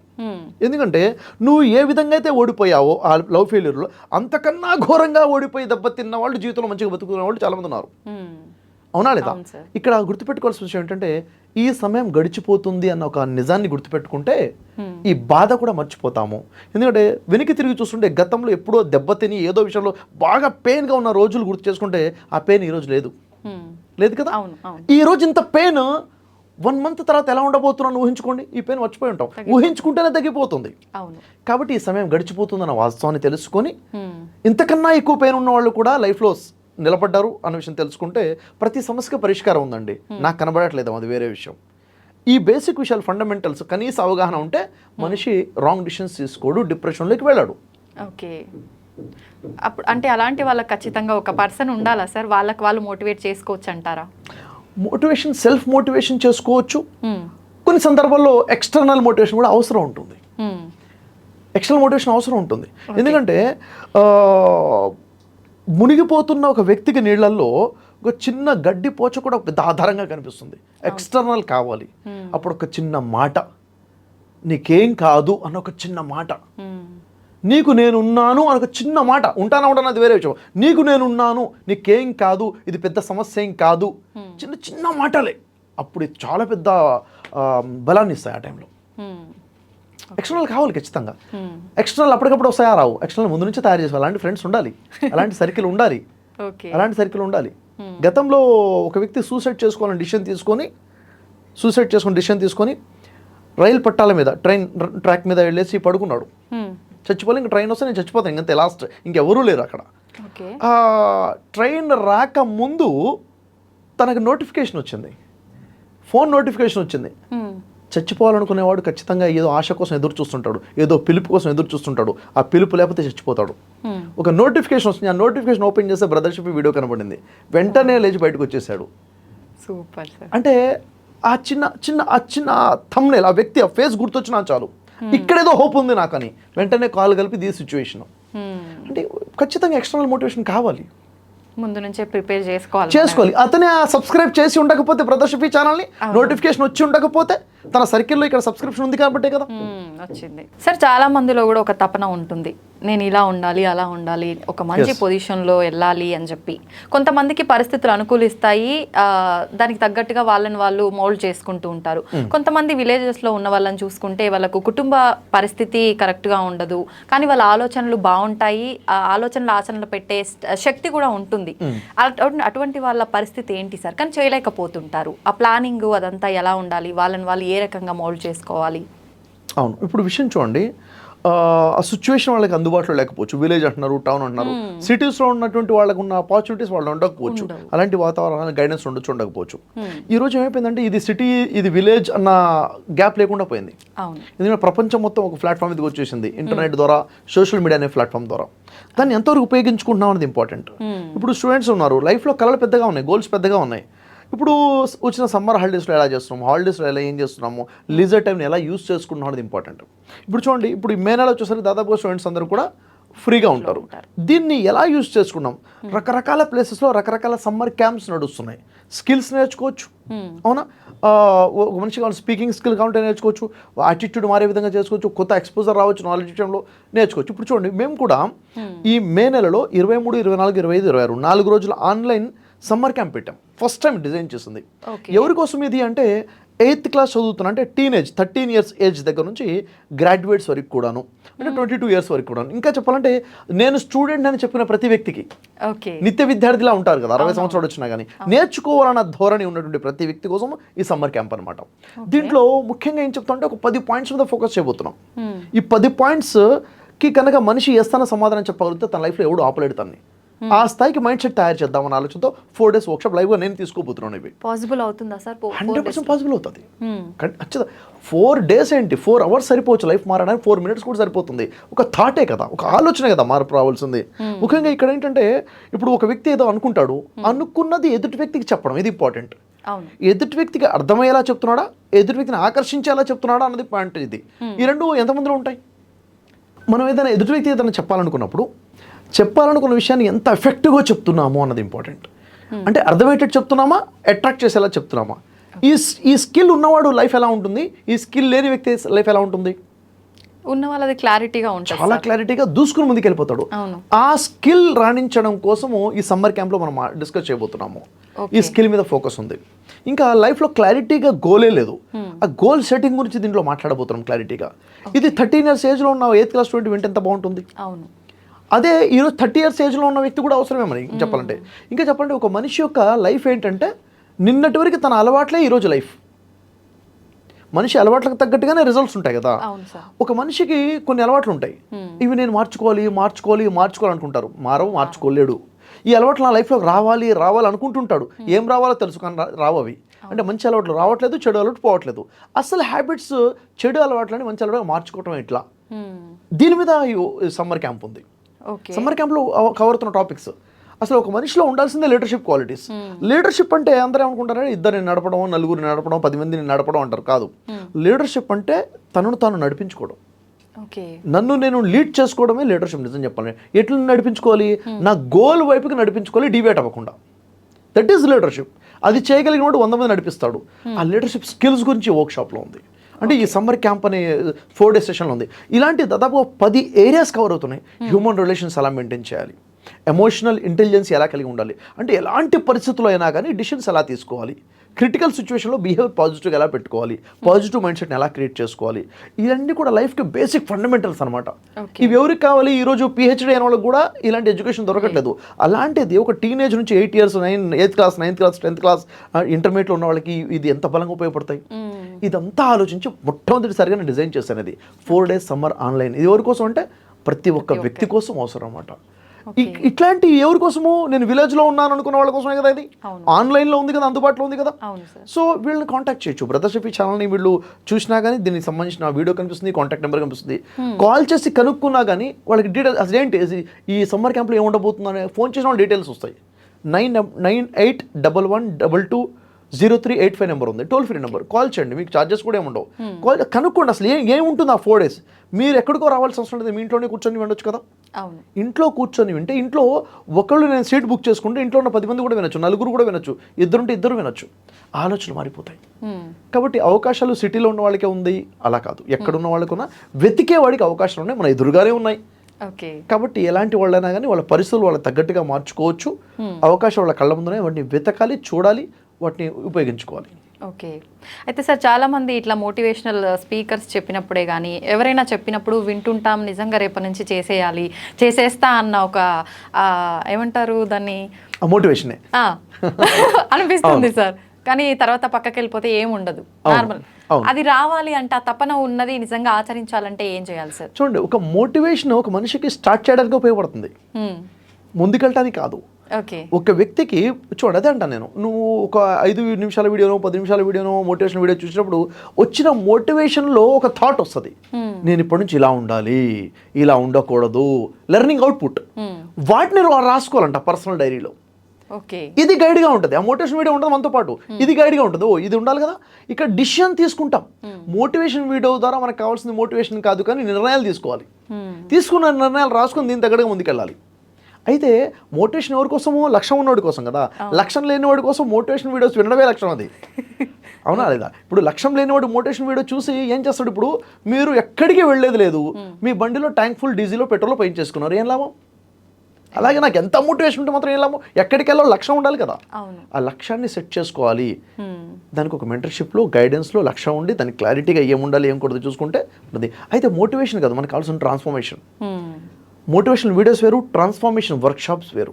ఓకే, నేను అది చెప్తున్నాను. ఆన్లైన్లో ఉన్న వర్క్షాప్స్ ఉన్నాయి, ఆఫ్లైన్లో ఉన్న వర్క్షాప్స్ ఉన్నాయి. ఇక్కడ ట్రాన్స్ఫర్మేషన్ వస్తుంది. దీనికి సంబంధించిన గ్యారంటీ ఇస్తాను. ట్రాన్స్ఫర్మేషన్ అంటే మనిషిలో మార్పు వచ్చేస్తుంది. అతనే 10 మందిని మోటివేట్ చేసి రోల్ మోడల్గా నిలబడే ట్రాన్స్ఫర్మేషన్ అంటే మార్పు వస్తుంది అనమాట. అక్కడ మనం అనుకున్న సాధించుకుంటూ ముందుకెళ్తాం. సార్, ప్రస్తుత సమాజంలో చూసుకుంటే చాలా చాలా ఘోరాలు జరుగుతున్నాయనే చెప్పాలి సార్. చాలా చూస్తున్నాం కూడా. అత్యాచారాలు అయితేంది, చిన్న చిన్న పిల్లల్ని ఇలా చేస్తున్నారని చెప్పి న్యూస్ ప్రతిరోజు ఏదో ఒకటి వింటూనే ఉన్నాం. అసలు ఏంటి సార్ వీటన్నిటి గురించి? అంటే నెగిటివ్ థాట్స్, వాళ్ళకి ఎక్కువగా నెగిటివ్గా ఆలోచించడము, లేదంటే కుటుంబ పరిస్థితుల, వాళ్ళని ఏ రకంగా ఎవరు మోటివేట్ చేయటం వల్ల ఎందుకు ఇలాంటి పరిస్థితులకు కారణమవుతున్నారు సార్ వాళ్ళు? 2 విషయాలు చెప్పొచ్చండి ఇక్కడ. ఒక విషయం ఏంటంటే అసలు ఒక మనిషి యొక్క ఆలోచన విధానం ఎలా తయారవుతుంది అంటే ఒక మనిషి పుట్టక ముందు నుంచి ఆలోచన విధానం ఉంటుంది. ఓకే. అంటే గర్భంలో ఉన్న శిశువుకే మైండ్ సెట్ తయారవడం మొదలవుతుంది. గర్భంలో ఉన్న శిశువు సమయంలోనే అంటే ఆ పిండం సమయంలోనే తల్లి వింటున్న విషయాలు, తల్లి అనుభవిస్తున్నటువంటి సిచ్యువేషన్స్ యొక్క ఇంపాక్ట్ అక్కడ వస్తుంది. అంటే గర్భంలో ఉన్న పిండం కూడా వింటుంది, అనుభవిస్తుంది, తెలుస్తుంది ఫీలింగ్స్. అక్కడ నుంచి ప్రోగ్రామింగ్ స్టార్ట్ అవుతుంది నిజం చెప్పాలంటే. ఆ మైండ్ సెట్ పాజిటివా నెగిటివా. ఆ తర్వాత పుట్టిన 5 సంవత్సరాల వరకు మనిషికి ఏమీ తెలియదు అంటాం. అక్కడ ప్రోగ్రామింగ్ అయ్యేదే 5 years. అప్పటి వరకు తన చుట్టూ ఉన్న వాతావరణం, తను వింటున్న విషయాలు, చూస్తున్న విషయాలు, అక్కడ ఉన్నటువంటి పాజిటివ్ నెగిటివ్ వైబ్రేషన్స్, తల్లి మీద వచ్చే ప్రభావాలు ట్రాన్స్ఫార్మ్ అవటం, ఇదంతా 5 సంవత్సరాల నుంచి ఇంకా డైరెక్ట్గా వింటం, చూడటం, గ్రహించడం మొదలైపోతుంది. ఇదంతా ప్రోగ్రామింగ్ అనమాట. ఇక్కడ ఏదో ఒక్క విషయం స్ట్రాంగ్గా స్ట్రైక్ అవుతుంది బ్రెయిన్కి, అది స్ట్రాంగ్ మైండ్ సెట్గా తయారైపోతుంది. అది పాజిటివ్ కావచ్చు, అది నెగిటివ్ కావచ్చు, హెల్పింగ్ నేచర్ కావచ్చు, సెల్ఫిజం కావచ్చు, క్రుయాలిటీ కావచ్చు, ఒక సైడిజం కావచ్చు. ఇది గ్రో అవుతూ ఉంటుంది. ఒక నెగిటివ్ థాట్ వచ్చింది అనుకోండి, దాన్ని బ్రేక్ చేయగలగాలి. అది బ్రేక్ అవ్వాలి. అది కౌన్సిలింగ్ ద్వారా అవ్వాలి. ఎదుటి వ్యక్తి గుర్తించి దాన్ని దూరం చేయగలగాలి. లేదు అదే 2-3 సార్లు హిట్ అయ్యేసరికి ఆ మనిషి ఒక సైకోగా తయారవచ్చు, సమాజానికి పెద్ద చెడపురుగ్గా మారే అవకాశం ఉంటుంది. ఉదాహరణకి చిన్న పిల్లలు అత్యాచారం చేసే సిచ్యువేషన్స్ ఉన్నాయి. నిజంగా చెప్పాలంటే అది ఒక రకమైనటువంటి డిసీజ్. అది ఒక రకమైన డిసీజ్. అది సడన్గా వచ్చింది కాదు, అది ఆ విధంగా మైండ్ ప్యాటర్న్ తయారైంది ఆ విధంగా.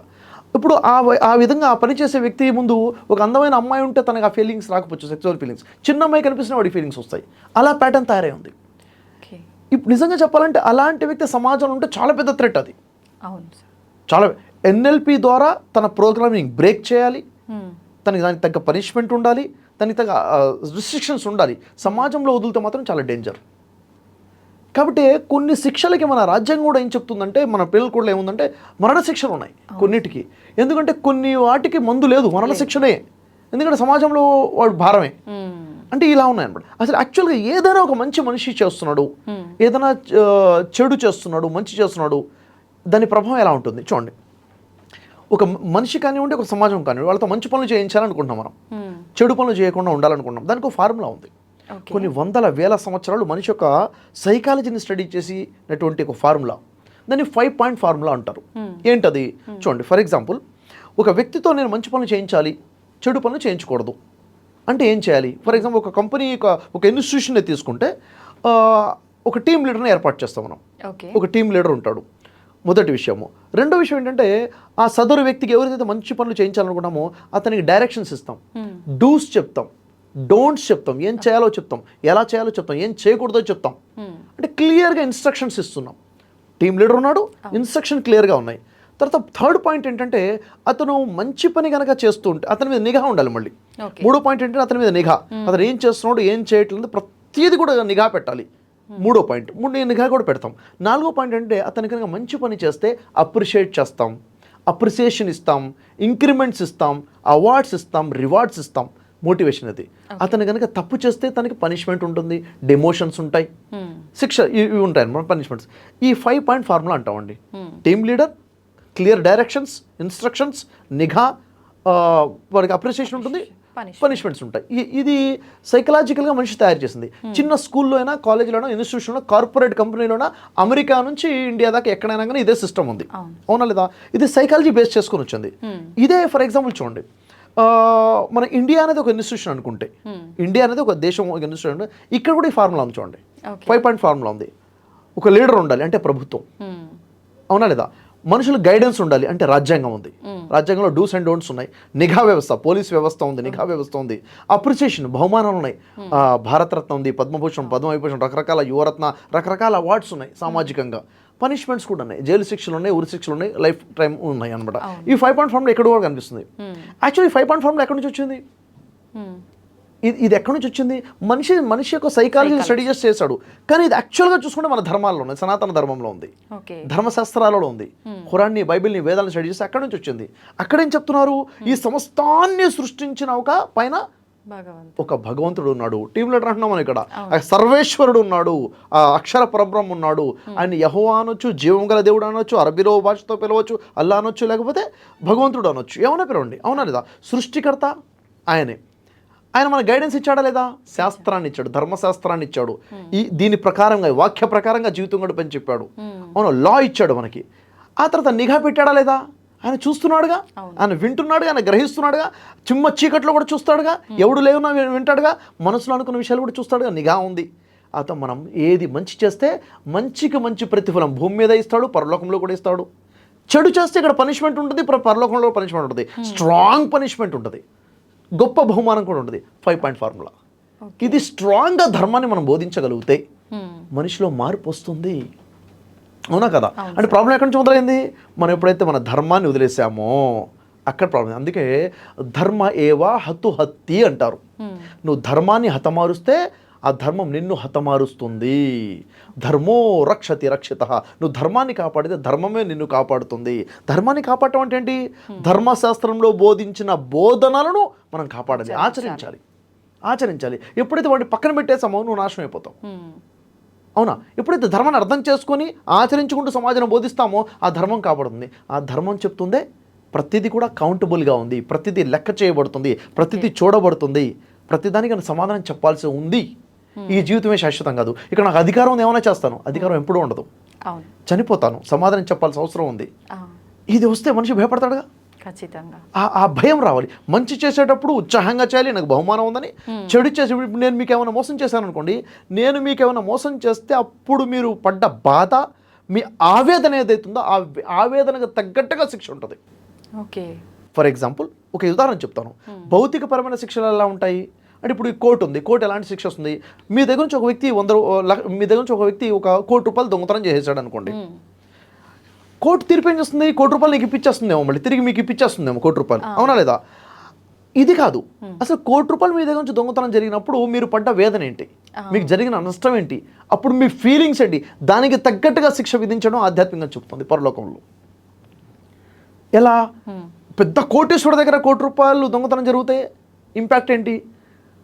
కూతురు పెళ్లి కోసం లేక ఎక్కడో అప్పు తెచ్చుకున్న ₹1,00,000 దొంగతనం జరిగితే ఇంపాక్ట్ ఏంటి? ఎంత పెద్ద ఇంపాక్ట్ ఉంది కదా. కానీ భౌతికంగా ఏం చూస్తుంది మనం? ఇక్కడ ₹1,00,000 తిరిగి ఇచ్చేసి వీడికైనా అది కాదు. అక్కడ పడ్డ వేదన ఏంటి, అక్కడ పడ్డటువంటి బాధ ఏంటి, దాని ఇంపాక్ట్ ఏంటి, దానికి తగ్గట్టుగా ఇక్కడ శిక్ష ఉండాలి కదా. అవును సార్.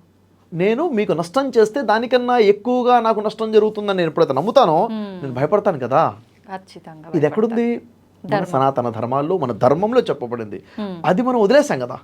ధర్మాన్ని వదిలేస్తే ధర్మం నిన్ను వదిలేసింది, ధర్మాన్ని నువ్వు రక్షిస్తే ధర్మం నిన్ను రక్షిస్తుంది. అవునా కదా? కాబట్టి మనం ఖచ్చితంగా మనం కరెక్షన్ చేసుకోవాలి. సమాజం ఇప్పుడు ఏమైపోయిందంటే, వాడెవడో మా పక్కింటోడు బాగలేడు, వాళ్ళ అబ్బాయి చెడిపోయాడు, నాకేంటి, వాళ్ళ అబ్బాయి చెడిపోయి క్రైమ్ వాళ్ళ ఇంట్లో చేయడు, మా ఇంట్లో చేస్తాడు. అవును. వాడెవడో చెడిపోయాడు నాకెందుకులే అంటే, చెడిపోయిన వాడి వల్ల నష్టం నీకే జరిగింది, వాళ్ళ ఇంట్లో జరగకపోవచ్చు. కాబట్టి సమాజం కుటుంబం అనుకోవాలి, దేశమే కుటుంబం అనుకోవాలి. అనుకొని మన బాధ్యతగా మనం ప్రవర్తిస్తే ఖచ్చితంగా మనం చేతనైనంతగా మనం సమాజాన్ని మార్చే ప్రయత్నం, మనం మార్చుకునే ప్రయత్నం చేయాలి. అవును సార్, ఖచ్చితంగా అట్లాంటి మార్పు జరగాలి సార్. జరుగుతుందంటారా? జరగాలి, జరుగుతుంది కూడా, చేయాలి కూడా. మనం అంటే ఎప్పటివరకు ఈ కమ్యూనల్ వ్యక్తులు పోవాలి సమాజం నుంచి. Communal Hindu, communal Christian, communal Muslim ఉండకూడదు, మత పిచ్చి ఉండకూడదు. అవునా? కామన్గా ఉన్న వాళ్ళు ఏమవ్వాలి? స్పిరిచువల్గా మారాలి, గ్రంథపరంగా మారాలి. వైదిక హిందువులు కావాలి ఇప్పుడు, అవునా, వైదికులు కావాలి, అవునా, బైబిల్ క్రిస్టియన్స్ కావాలి, ఖురానిక్ ముస్లిమ్స్ కావాలి. ఈ మత ఛాందసవాదులు వద్దు ఇక్కడ కూడా, ఏ వర్గంలో కూడాను. వీళ్ళు అలా మారాలి. నిజంగా చాలా మంచి విషయాలు తెలియజేశారు సార్. వింటుంటే అనిపిస్తుంది పెద్దవాళ్ళు కొన్ని మన పురాతన కాలం నాటి గ్రంథాల్లో ఉన్న మాటలు ఇవి అన్నట్టుగా చెప్తుంటే కొట్టి పారేస్తుంటాము. అవన్నీ నిజంగా నిజం అని మనం లైఫ్ వెళ్ళే కొద్దీ తెలుస్తుంది. మీ మాటల ద్వారా ఇవి నిజంగా నిజం అని ఒక క్లారిటీ వచ్చేస్తుంది సార్. వాస్తవం అండి. ఎందుకంటే పుట్టించిన దేవుడు మనుషుల్ని పుట్టించి వదిలేయలేదు, వాళ్ళ గైడెన్స్ ఇచ్చాడు, శాస్త్రాన్ని ఇచ్చాడు. శాస్త్రాన్ని ఇచ్చి దీనికి తగ్గట్టుగా జీవితం గడుపు అని చెప్పి ఆ శాస్త్రాన్ని అర్థం చేసుకోవడం కోసమే తెలివిచ్చాడు. అవునా లేదా?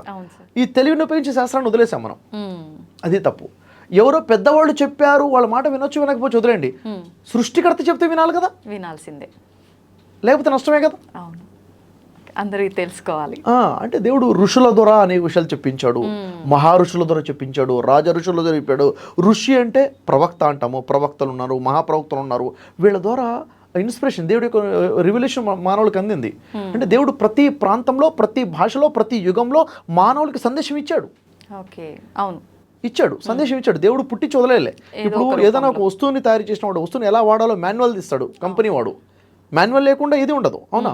అలాగే ఇప్పుడు మన చేతిలో ఉన్న ఫోన్ ఉంది, ఫోన్ ఎలా వాడాలి? మాన్యువల్ ఉంటుంది. అలాగే జీవితాన్ని ఇచ్చినటువంటి దేవుడు కూడా జీవితానికి మాన్యువల్ ఇచ్చాడు, శాస్త్రాన్ని ఇచ్చాడు. మనం దాన్ని వదిలేసాం, అవును, తప్పు చేసాం.